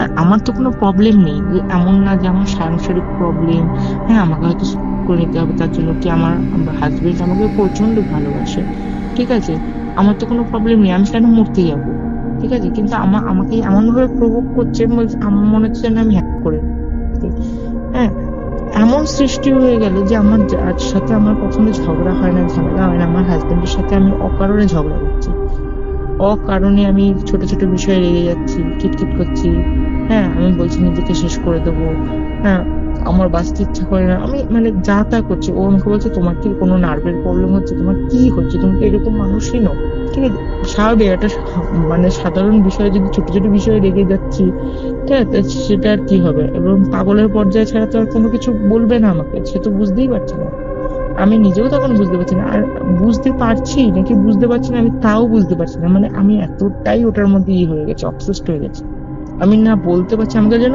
বলতেও দিচ্ছে না কেউ যে আমার প্রবলেম গুলো শোনো, আমি যে কাউকে শেয়ার করবো, তখন সেই মুহূর্তে কাউকে শেয়ারও করতাম না আমি, এরকম হয়ে গেছে। আর আমি সবসময় মনে হতো কি বাড়িতে যদি কেউ না থাকে, হ্যাঁ বাড়িটা পুরো বাড়িটা জানো তো ভার, আর আমার আমার বাড়িতে এরকম হয়, বাড়ির থেকে বেরিয়ে গেলাম, রাস্তায় থাকলাম, আমার খুব ভাল লাগে, ঠিক আছে, কিংবা অন্য কোনো কোথাও গেলাম আমার খুব ভাল লাগে, যে আমার বাড়িতে ঢুকবো আমার গাটা যেন ভীষণ ভার, আর আমার বাড়ির থেকে যেন কেমন একটা অদ্ভুত স্মেল, আর সবসময় একটা কলহ, মানে ঝগড়ার মোমেন্ট, মানে কি এই ঝগড়া লেগে যাবে, এই ঝগড়া লাগবে, একটা ভারী পরিবেশ বলে না, কিন্তু ঠিক তুমি একটুখানি এগিয়ে যাও, আমার বাড়ির থেকে 5-10 মিনিট রাস্তায় যদি হেঁটে যাই, আমার মনে হয় কি কোনো টেনশন নেই, কোনো নেই, এই তো জীবন বিন্দাস, আমি আমি একটা মানে জলি মেয়ে যাকে বলে, আমি খুব আনন্দ করতে ভালোবাসি, সবাইকে নিয়ে থাকতে ভালোবাসি, কিন্তু সে তখনকার না মানে এক ঘরে হয়ে গেছে, কারোর সাথে কথা বলতে ভালো লাগে না, ঠিক আছে, ভীষণ চুপচাপ, এরকম আমার নেচারই নয়, মানে আমি একদম অপোজিট হয়ে যাচ্ছি দিন টু দিন। একদিন আমার হাজবেন্ড বলছে তুমি কি এরকম নও, তোমার কি হয়েছে, আমি যে আমার কিছু হয়। এইবার একটা ঘটনা আমার সাথে আবার ঘটে, 2021-এ। এটা আমার চললো 2019 থেকে 2020 পর্যন্ত। এবার 21-এ আমার সাথে যেটা হয়, এগুলো কিন্তু কন্টিনিউয়াসলি হয়েই যাচ্ছে, কোনো স্টপ হচ্ছে না। ঠিক আছে, যে আমাকে ছেড়ে চলে গেছে, আমি আছি না, আমার ওই ঝগড়া অশান্তি ওগুলোর মধ্যে দিয়েও আমাকে রেখেছে যে তুই ভুগবি, তুই মানে আমি কিন্তু আমার হাজবেন্ড ওরকম না যে আমাকে টর্চার করবে, আমার শাশুড়ি মাও ওরকম না, আমার বাড়ির কেউই ওরকম না, আর থাকেই তো না কেউ আমার সাথে, কে কি ঝামেলা করবে, কিন্তু তবুও আমার সাথে সবার সাথে ঝামেলা। এরকম হয়েছে জানো না কৌস্তব, আমি বহুবার আমার ওইটুকুনি দুধের ছেলেকে নিয়ে আমি বেরিয়ে গেছি বাড়ি থেকে অশান্তি করে। এটা বহুবার হয়েছে, আমার পাড়ার লোকেরাও সাক্ষী এটা। কিন্তু আমি তারপরে যখন রাস্তায় যাই তখন আমি বুঝেই পাই না যে আমি কেন বেরিয়ে আসলাম বাড়ির থেকে। আমি কি, আমার কি মাথা খারাপ হয়ে যাচ্ছে, আমার কি হচ্ছে, আমার জানো না, এরকম হয়েছে। তারপরে আবার আমার যখন মাথাটা ঠান্ডা হচ্ছে বাইরের থেকে, আমি আবার ফিরে আসছি, আবার থাকছি 2-4 দিন 5 দিন, আবার ওরকম কন্টিনিউয়াসলি এরকম ঝগড়া ঝগড়া ঝগড়া, এটাকে আর নেওয়া যাচ্ছে না। তারপরে যেটা 2021-এ যেটা আমি বলছিলাম আমার সাথে হলো, একদিন খুব বৃষ্টি, মানে বর্ষাকাল, অবভিয়াসলি বৃষ্টি হবে, কিন্তু বিকেল 4টের থেকে এমন অন্ধকার করে আসলো। এই বৃষ্টিটা মনে হয় সব জায়গাতেই হয়েছিল আই থিঙ্ক, মানে অন্ধকার, মানে বলে না দিনের বেলা রাত্রি নেমে যায়, সেরকম অন্ধকার হয়ে এসছে আকাশ পুরো, আর ঝমঝম করে বৃষ্টি হচ্ছে, মানে বৃষ্টি কোনো থামার লক্ষণই নেই। ওই 4টের থেকে বৃষ্টি শুরু হয়েছে, মানে পুরো রাত 8:30 অব্দি বৃষ্টি হয়েছে টানা, না কখনো একটু স্টপ হয়নি, মানে একটুখানি কমছে আবার ঝমঝম করে নামতে যাবে বলে। এটা একটু নিচু, তো জলটা মানে বারান্দা অব্দি চলে আসে। তো এবার ছেলে যেহেতু ছোট, এবার আমি বাইরে কাজ টাজ করছি না, তখন আমি বলছি তাহলে আমি ঘরেই থাকি। এবার আমার ঘর, আমার শাশুড়ি মার ঘর থেকে বেরিয়ে আমার ঘরে যেতে হয়, আর বাদ বাকি রান্নাঘরটা আমার ঘরের ভিতরে আর ওয়াশরুমটা বাইরে। তা আমি বলছি কি জানি করতে, আমার এখন তো মনে পড়ে না, 2021-এ যেহেতু হয়েছে। তা আমি গেছি আমার শাশুড়ি মার ঘরে, আমার ছেলেকে ঘুম পাড়িয়েছি, যেহেতু আগেই বললাম ওই ঘরে ঠাকুর থাকে, ওই জন্য একটুখানি নিজেকে ভালো ফিল হয় একটা, তার জন্য ওই ঘরেই আমার ছেলেকেও ঘুম পাড়াই, আমিও দিনের বেলা ওই ঘরেই বেশি থাকি। যখন আমার হাজবেন্ড আসে তখনই আমি আমার ঘরে আসি, আমার ঘরেও আমার থাকতে ভালো লাগবে না খুব একটা। তা আমি কি নিতে বাইরে এসেছি, দেখছি, তুমি ভাবতে পারো ওই যে আমি বলছি যে অত জোরে বৃষ্টি পড়ছে, অত জোরে বৃষ্টিতে কেউ বাইরে দাঁড়িয়ে থাকে, তার মধ্যে মানে বিদ্যুৎও চমকাচ্ছে ভীষণ জোরে জোরে। ওই রকম বৃষ্টিতে, ঝমঝমানে বৃষ্টিতে কারোর ইচ্ছা করবে না যে আমার বাড়ির উঠোনে এসে দাঁড়িয়ে থাকবে। দেখছি আমার বাড়ির আমার এরিয়ার কর্নার দিয়ে, আমার ঘরের কর্নার দিয়ে ওই অন্ধকারের মধ্যে তখন মোটামুটি 6টা বেজে গেছে। আমি দেখছি কি জানো, ওই যে স্বপ্নে এতদিন ওই মহিলাটাকে দেখতাম, দেখছি ওই মহিলাটা ওখানে দাঁড়িয়ে রয়েছে। ওই আমি কেমন ভাবে দেখে দিতে পারবো বলতো, বিদ্যুৎ চমকাচ্ছে, ওই লাইটিং আমি দেখতে পাচ্ছি। আর যখন আর যখন বিদ্যুৎটা চলে যাচ্ছে, চমকানোটা আলোটা চলে যাচ্ছে, তখন দেখছি ওখানে একটা কালো ফিগার জাস্ট। আর যখন চমকাচ্ছে তখন আমি দেখতে পাচ্ছি এই মহিলাটাকে। এতদিন কিন্তু আমি ছায়া দেখতাম শুধু, ঠিক আছে, যে কর্নারে ছায়া দাঁড়িয়ে আছে, ছায়া বসে আছে, ঠিক আছে, কিংবা আমার কানের সামনে কেউ ফিস ফিস করে কথা বলছে, কিন্তু আমি ওই দিনটাই আমি কর্নারে দাঁড়িয়ে থাকা মহিলাটাকে বিদ্যুতের আলোতে দেখতে পেরেছি। তুমি ভাবতে পারবে না, ওটা দেখে যেন আমার বিদ্যুৎ গুলো যেন ওখানে পড়ছে না, আমার যেন আমার মাথায় পড়ছে, এরকম মনে হচ্ছে। আমি আজকে বোধহয় শেষ। আমি খালি ভাবছি যে ও যদি ছুটে আমার কাছে চলে আসে আমি কি করবো করার থেকে বড় কথা, ঘরে আমার ছেলেটা রয়েছে, 1 বছরও হয়নি তার। আমার যদি কিছু হয় ছেলেটা কি করবে, কিংবা ছেলেটাকে যদি কোনো ক্ষতি করে দেয়, সে এত অব্দি আসতে পারছে না, সে আমার ঘর অব্দি যেতে পারবে।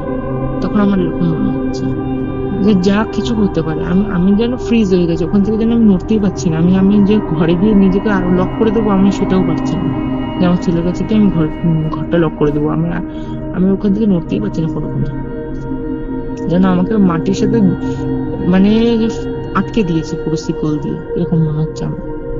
আমি কোনো রকমের ঠাকুরের নাম করতে করতে, বজরংবলীর নাম করতে করতে আমি চোখ বুঝে জাস্ট ওখান থেকে দৌড়ে ঘরে চলে গেছি, ঘরের দরজা দিয়ে। ভাবতে পারবে না, ওই 6টার থেকে ওই 5:30-6টার থেকে ঘরে লক করে 8:30 9:30 পর্যন্ত ওই ঘরের মধ্যে বসে রয়েছি, না বাথরুমে যাওয়া, না খাওয়া, না ঘুম। তারপর মানে আমি আমার ছেলেকেও যে খাওয়াবো, সে যদিও বা ব্রেস্ট ফিড করতো তখন প্রবলেম হচ্ছিল না, কিন্তু নিজেও তো ভয়ে রয়েছি, নিজেও ওয়াশরুম টাশরুম সব মানে লাটে উঠে গেছে, আমি আর যেতে ইচ্ছে করছে না আমার বাইরে, আমি এত ভয় পেয়েছি। তারপর আমার হাজবেন্ড এসে পর্যন্ত দরজা ধাক্কাচ্ছে রাত্রি 9টা-10টার সময়, আমি তখনও দরজা খুলছি না, এত ভয় পেয়েছি, এত চরম মাত্রায় ভয় পেয়ে রয়েছি যে ওখান থেকে, ঘরের থেকে আমি যে খাট থেকে নামবো আমার সাহস নেই। আমার হাজবেন্ড দরজা ধাক্কিয়ে যাচ্ছে, আমাকে ডেকেই যাচ্ছে। কতক্ষণ পরে আমার তখন সেন্স হচ্ছে, অনেকক্ষণ বেজে গেছে, তখন থেকে আমি যেন নিজের ঘোরের মধ্যে চুপ করে যে আমার ছেলের পাশে আমি শুয়ে রয়েছি, শুয়েই আছি যেন। তারপর আমার হাজবেন্ড যখন এসছে তখন আমি একটুখানি নিজেকে সুস্থ স্বাভাবিক করে দরজা খুলে দিয়ে আমি কাঁদছি, হাওয়া মাও করে আমি নিচে বসে পড়েছি। তখন বলছে তোমার কি হয়েছে? এবার যেহেতু বাড়িতে একা থাকি, ঝড় বৃষ্টি হয়েছে, ও ভেবেছে হয়তো কোনো খারাপ কিছু আমার সাথে ঘটেছে। স্বাভাবিক, প্রথমে তো আর মানে কোনো ভয়ঙ্কর জিনিস মাথায় আসবে না, ভাববে হয়তো আশেপাশ থেকে হয়তো কেউ কোনো মানে কিছু একটা করেছো। কিছু একটা করেছে, যে বাড়িতে একা থাকে এর সুযোগ নেওয়া যেতে পারে, এরকম একটা ফার্স্টে কিছু ভেবেছে আমার হাজবেন্ড। হ্যাঁ, আমাকে বলছে তোমাদের সাথে তোমাকে কি কেউ কিছু করেছে? আমি বলছি না, আমাকে কেউ কিচ্ছু করেনি। বলছে তাহলে তুমি এরকম কাঁদছো কেন? আমি বলছি কি, তুমি ভাবতে পারবা না যে আমার সাথে আজকে কি হয়ে গেছে, জানো না, আমি যে বেঁচে রয়েছি, আমার ছেলেটা যে বেঁচে রয়েছে, এটাই সব থেকে বড় কথা। বলছি কেন, কি হয়েছে? তারপরে আমি আমার হাজবেন্ডকে সব খুলে বলি। তার আগে তো একটুখানি বলেছিলাম, তখন আমার হাজবেন্ড যে বলেছিল যে কিছু করবে ও, ঠিক আছে, চেষ্টা করবে, মানে কারোর থেকে মানে প্রোটেকশন নেওয়া যায় নাকি। তারপরের থেকে আমার হাজবেন্ড মানে পুরোভাবে অ্যাক্টিভ হয়ে সেটাকে নির্মূল করার চেষ্টা শুরু করে। তারপরে একদিন খোঁজ করে, এগুলো তো সবাই সহজে সলভ করতে পারে না, তার জন্য তো একটা ভালো জায়গায় যেতে হবে। সবাই তো আর সঠিক মানুষ না, এখন যা ফ্রড মানুষ বেরিয়ে গেছে, ঠিক আছে, দুই এক জায়গায় দেখেওছি ও ঠিক করতে পারে না, ওই টাকা নেয়, কোনো রকম কিছু করে দেয়, হ্যাঁ 2-1 দিন ভালো থেকে 3 দিনের দিন আবার যেইকে সেই হয়ে যায়। একদম ঠিক কথা বললো তো। ঠিক আছে, তো একজনকে পাওয়া যায়, সে থাকে ওখানে, ঠিক করা হয় মগরায়, ঠিক আছে, উনি একজন মুসলিম ছিলেন, মাওলানা টাইপের একটা, আমি তো অত বুঝি না ইসলাম সম্পর্কে, তো এরকম, তো তার কাছে বলা হয় পুরো ঘটনাটা। আমার হাজবেন্ড বলছে দেখ আমি ক্লিয়ার করতে পারবো, কিন্তু তোর বউয়ের সাথে দুটো এন্টিটি আছে, ঠিক আছে, একজন মহিলা, রিসেন্টলি কি তোর পাড়ায় কোনো মহিলা মারা গেছে?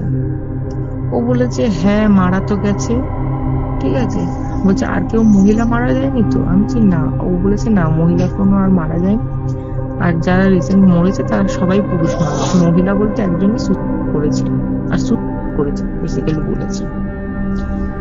বলছে ঠিক আছে, ওই এন্টিটিটা তোর বউয়ের সাথে তো আছেই, প্রথমেই অ্যাটাক করেছিল অনেকদিন আগে যখন তোর বউ প্রেগনেন্ট ছিল, তখন বিশেষ একটা সুবিধা করতে পারেনি, যেহেতু চলে গেছিল এখান থেকে, তখন এফেক্টের জন্য কমে গেছিল, আর তার উপরে ও বোধহয় কোথাও থেকে যে হারিয়েছিল, কোনো একটা প্রোটেকশন নিয়েছিল, সেক্ষেত্রে ও কিছু করে উঠতে পারেনি তখন।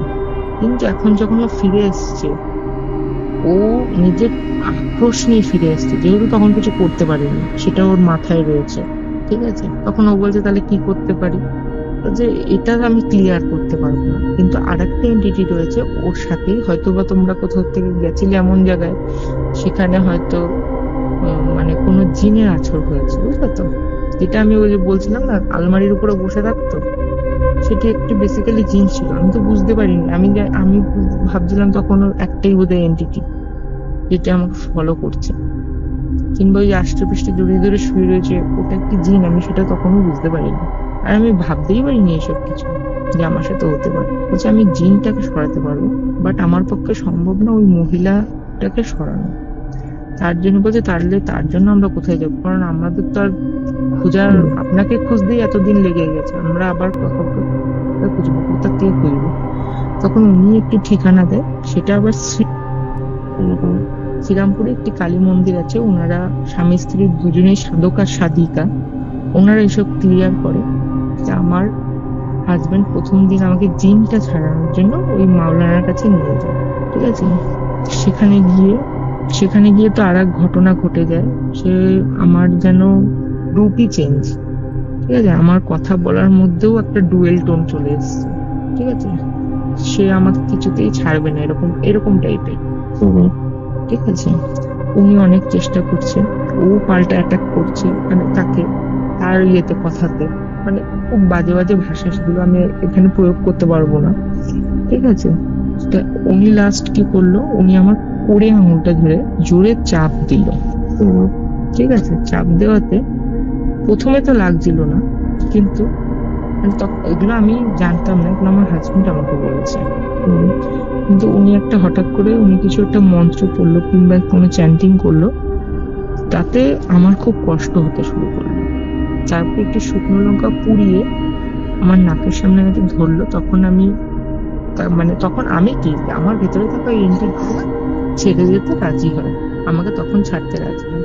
ঠাকুরের অশেষ কৃপায় সে আমাকে ছেড়ে যায়।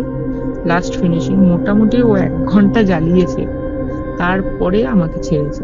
কিন্তু তখনও শেষ নয়, তখনও ওই মহিলাটা কিন্তু আমাকে ছাড়েনি। আচ্ছা, ও তো ছেড়ে গেল, কিন্তু মহিলাটা তো রয়ে গেল। তার জন্য আমাকে ওই যে উনি বলে দিল যে এরকম শিখতে হবে। তা ওখানে যোগাযোগ করা হলো, আমার হাজবেন্ড তার সাথে যোগাযোগ করলেন। তো ও বলে দিলেন যে ঠিক আছে, আমরা সবটাই শুনেছি, সবটাই জানি, ঠিক আছে, আমরা একটা কাজ করুন। একটা ডেট দিল, ওই ডেটে বলছে ওনাকে একদম কিচ্ছু খেতে দেবেন না, জলও পর্যন্ত খাবেন না। ওনাকে এখানে নিয়ে আসুন, সকাল সকাল নিয়ে আসবেন, ভোরবেলা হলে তো আরোই ভালো হয়। ওই 6টা 6:30টার মধ্যে স্নান করে শুদ্ধ বস্ত্রে আসতে হবে এখানে। এখানে এসে আমরা যা কাজ করার করবো, ঠিক আছে। তা আমাকে এখান থেকে খালি পেটেই যেতে হলো, চান টান করে। আমি কিন্তু সবই জানি যে আমাকে কোথায় নিয়ে যাওয়া হবে, কিসের জন্য নিয়ে যাওয়া হবে, কি কাজ হবে ওখানে, আমি সবই বুঝতে পারছি যে আমার ভালোর জন্য আমাকে ওখানে নিয়ে যাওয়া হচ্ছে, ঠিক আছে। আমি একদম নিজেও তৈরি যে হ্যাঁ আমি যাবো, আমি নিজেকে সুস্থ করবো। আমি একদম স্নান টান করে রেডি হয়ে, আমার ছেলেকেও যেহেতু রাখার সেরকম ভাবে তখন লোক ছিল না, আমার ছেলেকে নিয়ে যেতে হয়। তা আমি আমাদের গাড়িতে করে আমরা যাই, আমরা গাড়িতে উঠি। গাড়িতে ওঠার পরে যেহেতু আমাকে কিছু খেতে বারণ করেছিল, সেহেতু আমি না খেয়ে যাওয়ার জন্য প্রস্তুত হই। এমনি সময় আমার একটুখানি বমির প্রবলেম আছে বলে আমি গাড়িতে উঠলে খুব অ্যাংজাইটি হয়, সেহেতু আমি কিছু খাইও না।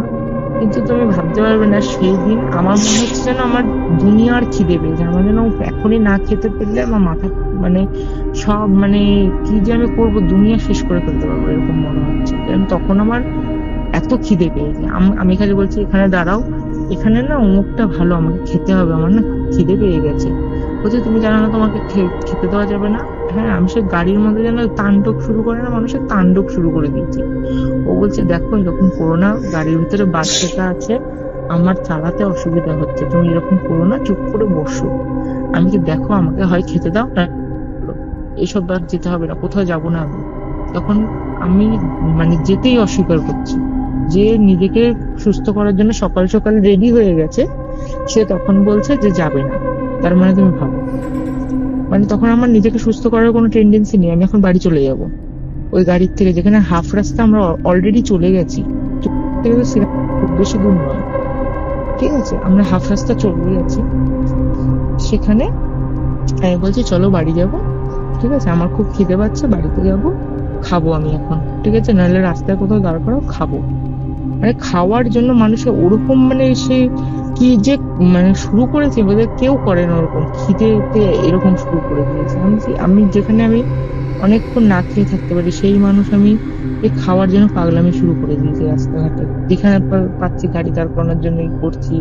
হ্যাঁ, আমি বলছি আমি দরজা খুলে আমি বেরিয়ে যাবো, কিন্তু তুমি যদি আমাকে এখন না খাওয়াও, বলছি তোমার কি মাথা খারাপ হয়ে গেছে নাকি। তারপরে না পারতে আমার হাজবেন্ড ওই লোকটাকে ফোন করে, যে আমাদের যেতে বলেছে, তাকে ফোন করে জিজ্ঞেস করে যে এরকম তো আমার মানে ওয়াইফ বলছে ওর খিদে পেয়ে গেছে, তো আমি কি করব, না খাইয়ে রাখাটাও আমার খুব খারাপ লাগছে, ও খিদের জন্য এরকম করছে, ঠিক আছে।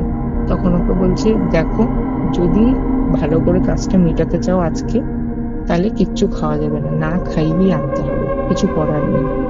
আর যদি মনে করো না এটা রেখে দেবে, এরকমই থাকবে, তাহলে তুমি খাইয়ে বাড়ি চলে যাও, আমার পক্ষে কোনো কিছু সম্ভব না। হ্যালো, হ্যাঁ, Hello? শুনছি আমি। হ্যাঁ, তো এরকম উনি বলেছে। তো কিছু করার নেই, আমাকে না খেয়ে যেতে হলো। এবার ওখানে তো সব প্রিপেয়ার করা আছে, ওরা ধূপ ধুনো জ্বালিয়ে সবকিছু করে একদম রেডি। ঠিক আছে, আমাকে নিয়ে গিয়ে যজ্ঞে বসে। মানে দেখো, যে কোনো মন্দিরে যাই হোক, ঠিক আছে, ওরকম ধূপ ধুনোর পরিবেশে মানুষের তো একটা নিজেরও শান্তি লাগে যে হ্যাঁ একটা ভালো জায়গায় এসেছি।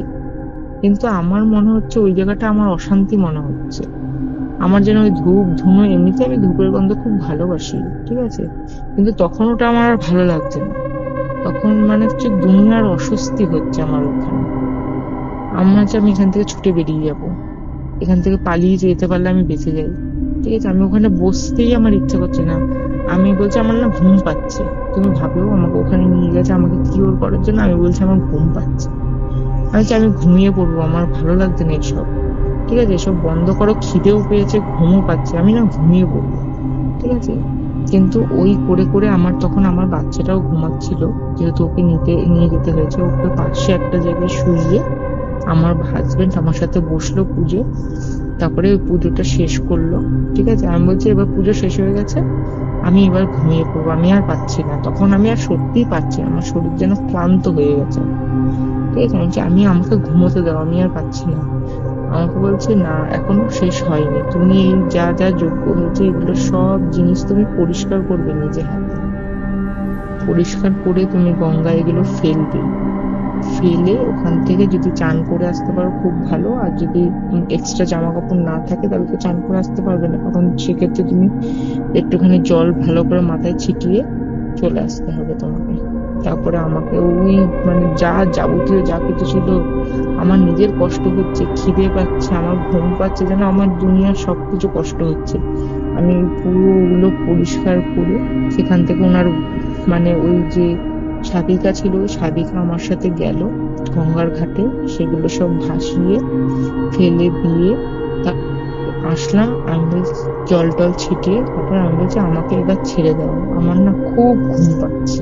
ঠিক আছে, আমার খিদেও পাচ্ছে, ঘুমও পাচ্ছে। বলছে তাহলে কিছু খাবে, আমাকে তখন জিজ্ঞেস করছে এখন খাওয়া যেতে পারে। হ্যাঁ, তখন আমাকে ওরা দুটো মিষ্টি দিল। ঠিক আছে, যেহেতু পুজো হয়েছে, পুজোর দুটো মিষ্টি দিল। তারপরে আমি মিষ্টি দুটো খেলাম, খেয়ে আমি ঘুমালাম একটুখানি।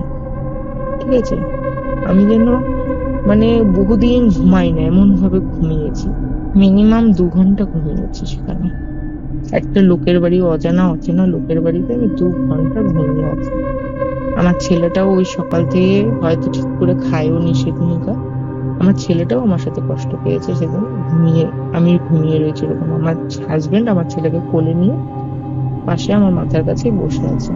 আমি যখন 2 ঘন্টা পরে ঘুমের থেকে উঠলাম, ওঠার পরে আমি বলছি যে মানে আমি এখানে কেন?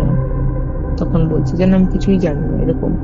কিছুক্ষণ তো আমার সেন্সই আসছে না যে আমি এখানে কেন। তারপরে আমার হাজবেন্ড বলল যে আমরা এসেছি, তোমার মনে নেই সকালবেলা বেরোলাম?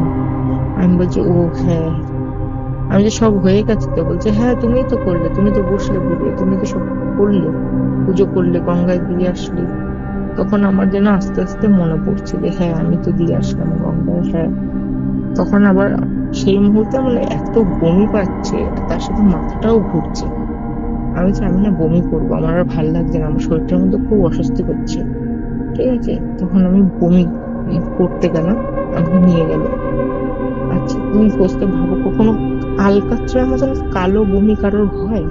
ঠিক আছে, মানে সারাদিন না খেলে সবুজ পিত্তির মতন বমি করতে পারে। হ্যাঁ, সবুজ হতে পারে বমিটা, বমিটা কালো কুচকুচ। আর মানুষের বমি করলে আরো ক্লান্ত হয়ে যায় শরীর, আরো নিস্তেজ হয়ে যায়। কিন্তু আমি বমিটা করার পরে যেন সুস্থ হয়ে গেলাম, অটোমেটিক্যালি সুস্থ হয়ে গেলাম।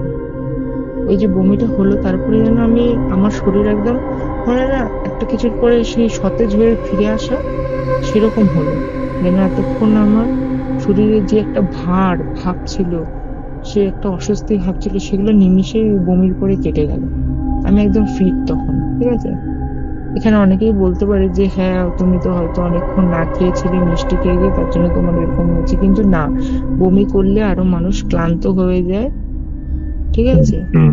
আর ওরকম তখন আরো নেতিয়ে পড়ে। আর আমি সেরকম কিছু হয়নি। আমার যখন স্ট্রং, এখন আমি মনে হচ্ছে 10 জনের কাজ আমি একা করে করতে পারবো, কোনো ব্যাপার না। তখন আমি একদম শরীর আমার ফিট হয়ে গেল, কোনো প্রবলেম নেই আমার শরীরের মধ্যে। আমি বলছি চলো বাড়ি চলো, 2 ঘন্টা। তখন আমি বলছি ওকে যে 2 ঘন্টা একটা লোকের বাড়িতে শুয়ে আছে, এটা আবার কোন ধরনের, চলো চলো বাড়ি চলো। তখন তারপরে আমি বাড়িতে চলে এসেছি। বাড়িতে চলে আসার পরে কিছু একদম পুরো ফিট, কোনো মানে প্রবলেম হয়নি। সেখান থেকে আরো আমাকে প্রোটেকশন দিয়েছিল, চ্যান্টিং দিয়েছিল করার জন্য, সেগুলো আমি করি। তারপরে থেকে আমি সুস্থ হয়ে যাই। কিন্তু তার 2-3 মাস পরে একটি ঘটনা ঘটে আবার। কিন্তু ঘটনাটা ভয়ের কিছু না, ওগুলো তো সব কেটেই যায়। কিন্তু যখন ওই যে বললাম ওই মেয়েটির হাজবেন্ডটা তো ওকে অ্যারেস্ট করে নিয়ে গেছিল পুলিশ। 2-2.5 বছর জেলেও ছিল। হ্যাঁ, এবার বাড়ি আসার পরে এবার স্বাভাবিক ও খুন করুক আর যাই করুক, নিজেকে একটু কিওর করার জন্য তো হ্যাঁ বউয়ের কিছুটা হলেও তো কাজ করতে হবে, যেহেতু ছিল না। ঠিক আছে, ওর বউয়ের একটি বাৎসরিক কাজ ওর বাড়িতে করে উদযাপন। এবার স্বাভাবিক বাৎসরিক কাজ যখন করে, সবারই একটি ছবি ভালো করে চেয়ারের মধ্যে রাখে, নাহলে টেবিলের মধ্যে রাখে, যেখানে মানুষ ফুল দেয়, মিষ্টি দেয়। তা আমাদের বাড়ির থেকে যেহেতু কেউ ছিল না, তা আমাদেরও বলেছিল। এবার আমার স্বাভাবিকভাবে যাওয়ার ইচ্ছেই নেই, কারণ যা যা আমার জীবনে ঘটে গেছে তারপরে ওই বাড়িতে আর যেতে কার ইচ্ছে করে। তবুও পাড়ার মধ্যে যেহেতু বাড়ি, তো যেতে তো হবেই। আমার বাড়িতে কেউ ছিল না বলে আমি সেখানে যাই। গিয়ে দেখি যে এতদিন যে মহিলাটাকে আমি স্বপ্নে দেখতাম, ওই মহিলাটার ছবি বড় করে ওখানে চেয়ারের মধ্যে রাখা। মানে সেখান থেকে বুঝতে পেরেছিল যে একে দেখতে।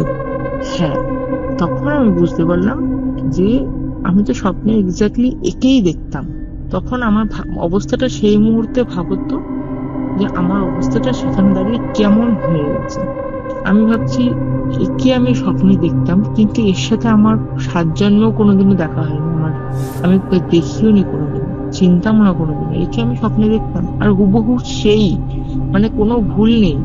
এবার আমিও একটু স্বাভাবিকভাবে একটা শ্রাদ্ধ বাড়িতে গেলে মানুষের ফুল নিয়ে যায়, মিষ্টি নিয়ে যায়। আমিও একটি মালা নিয়ে গেছিলাম পরানোর জন্য, কিন্তু আমি পরাইনি।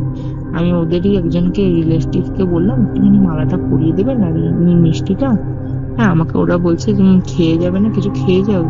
আমি দেখুন আমি কিছু মনে করবেন না, আমি এইসব বাড়িতে খাই না, তো আমার এমনিতেই ছেলেটা ছোট, বুঝতেই পারছেন। ওটা বলে জাস্ট আমি বেরিয়ে চলে আসি। ঠিক আছে, আমার ততক্ষণ মনে হচ্ছিল আমার এসবের দরকার নেই, অনেক হয়েছে, এগুলোর থেকে আমি অনেক কষ্টে রেহাই পেয়েছি, আমি আর ফিরে পেতে চাইনি এগুলো জীবনে। এবার চলো বাড়িতে। আমার ফিলটা এরকমই চলে এসছে। আমি তো আবার বাড়িতে চলে আসি। বাড়িতে এসে আমি খালি তখন না আমি কি জানি মনে হলো জানি না, আমি কাঁদছি, কেঁদে কেঁদে ভাবছি যে আমার সাথে কেন এটা হলো। আমার সাথে হওয়াটা কি খুব দরকার ছিল? আমি তো ওর কোনো ক্ষতি করিনি, আর আমার সাথে তো ওর কোনো মানে শত্রুতাও নেই। আমি তো ও তো চাইলে আরো ওর পরিবারের মানুষকে দেখা দিতে পারতো, ওর পরিবারের মানুষের থেকে শত্রুতা করতে পারতো। কিন্তু কেন আমি কেন? আমি তো চিনিও না, আমি তো ওর কোনো ক্ষতিও করিনি। তখন আমি ভাবলাম হয়তো বা ও চাইতো যে আমার মতনই এরকম একটা গুছিয়ে সংসার করবে, ওরও একটি সন্তান ছিল, আমার মতনই আমার ছেলের মতনই একটা ছেলে ছিল। তখন আমার মনে হলো যে হয়তো ও এগুলো পায়নি বলে এগুলো করেছে অত্যাচার আমার উপর। এটাই এই ঘটনা, আর কি বলবো। আমি আর চাই না এটা এরকম কারোর সাথে হোক। আমি বুঝতে পারছি না। ভেঙে পড়েছি যাকে বলে। ওটার পরে তো আমি খুব মানে আমার রিকভার হতে অনেক টাইম লেগেছিল, অনেক মানে ছোট্ট ইনসিডেন্ট তো নয়, একটা 3 বছর ধরে ঘটনা, এটা থেকে বেরিয়ে আসতেও তো তোমার সময় লাগবে। আর ওটার জন্য তো আমার সংসারের মধ্যেও অনেক এফেক্ট পড়েছে, অনেকের সাথে অনেক তোমার বয়সটাও তো কম ছিল। হ্যাঁ, বয়সটাও কম ছিল। দেখো এমনিতেই বয়স কম, সংসারে মানিয়ে গুছিয়ে নিতেও একটু সময় লাগে, তার মধ্যে যদি এরকম ঝগড়া অশান্তি হয়, ঠিক আছে, আর কি বলবো, মানে প্রথম 3-4 বছর তো আমার এগুলোতেই বোধহয় সময় নষ্ট হয়ে গেছে। এখন আমি 2025 থেকে আমি বলতে পারি খুব ভালো আছি। আমার 24 পর্যন্ত অনেক ঝড়ঝাপটা, আমাকে 24-এর প্রথম উইক পর্যন্ত আমাকে অনেক সাফার করতে হয়েছে, এটার জন্য, শুধু এই ঘটনাটার জন্য আমাকে। হ্যাঁ, জানি না কার কোনো ক্ষতি হয়েছে নাকি আশেপাশে, আমি তো বলতে পারবো না আমার সাথে সেরকম ভাবে, যেহেতু কারো কথা হয়নি, কিন্তু আমার অনেক বড় ক্ষতি হয়ে গেছে সংসার জীবনে। এখন আমি ওগুলোর থেকে অনেক বেরিয়ে এসেছি, আমার ছেলের জন্য আমি বেরিয়ে এসেছি। এখন আমি আমার দিনটা আমার ছেলেকে নিয়েই কেটে যায় বলতে গেলে। ছেলেকে বা মানুষ করতে গিয়ে, বড় করতে গিয়ে আমি চাই না এইসব আর কারোর সাথে হোক। এটাই ছিল আজকের এপিসোড। আজকের এই এপিসোড আপনাদের কেমন লাগলো কমেন্ট করে জানান। ভিডিওটা ভালো লাগলে অবশ্যই লাইক করে শেয়ার করে দেবেন, সাবস্ক্রাইব টু কিউরিও ফাইট। আর হ্যাঁ, আপনারা যদি কৌশল আড্ডার নতুন ভিডিও দেখতে চান তাহলে সেখানে নতুন ভিডিও এসে গেছে, আপনারা ডেফিনেটলি সেখানে গিয়ে নতুন ভিডিও দেখে নিতে পারেন। এছাড়া আপনার যদি কোনো স্পিরিচুয়াল হেল্প, কোনো অ্যাস্ট্রোলজিক্যাল প্রেডিকশন বা কোনো তান্ত্রিক হেল্প লাগে, যোগাযোগ করতে পারেন আমাদের অফিসিয়াল হোয়াটসঅ্যাপ নম্বরে, যেটি হচ্ছে 629067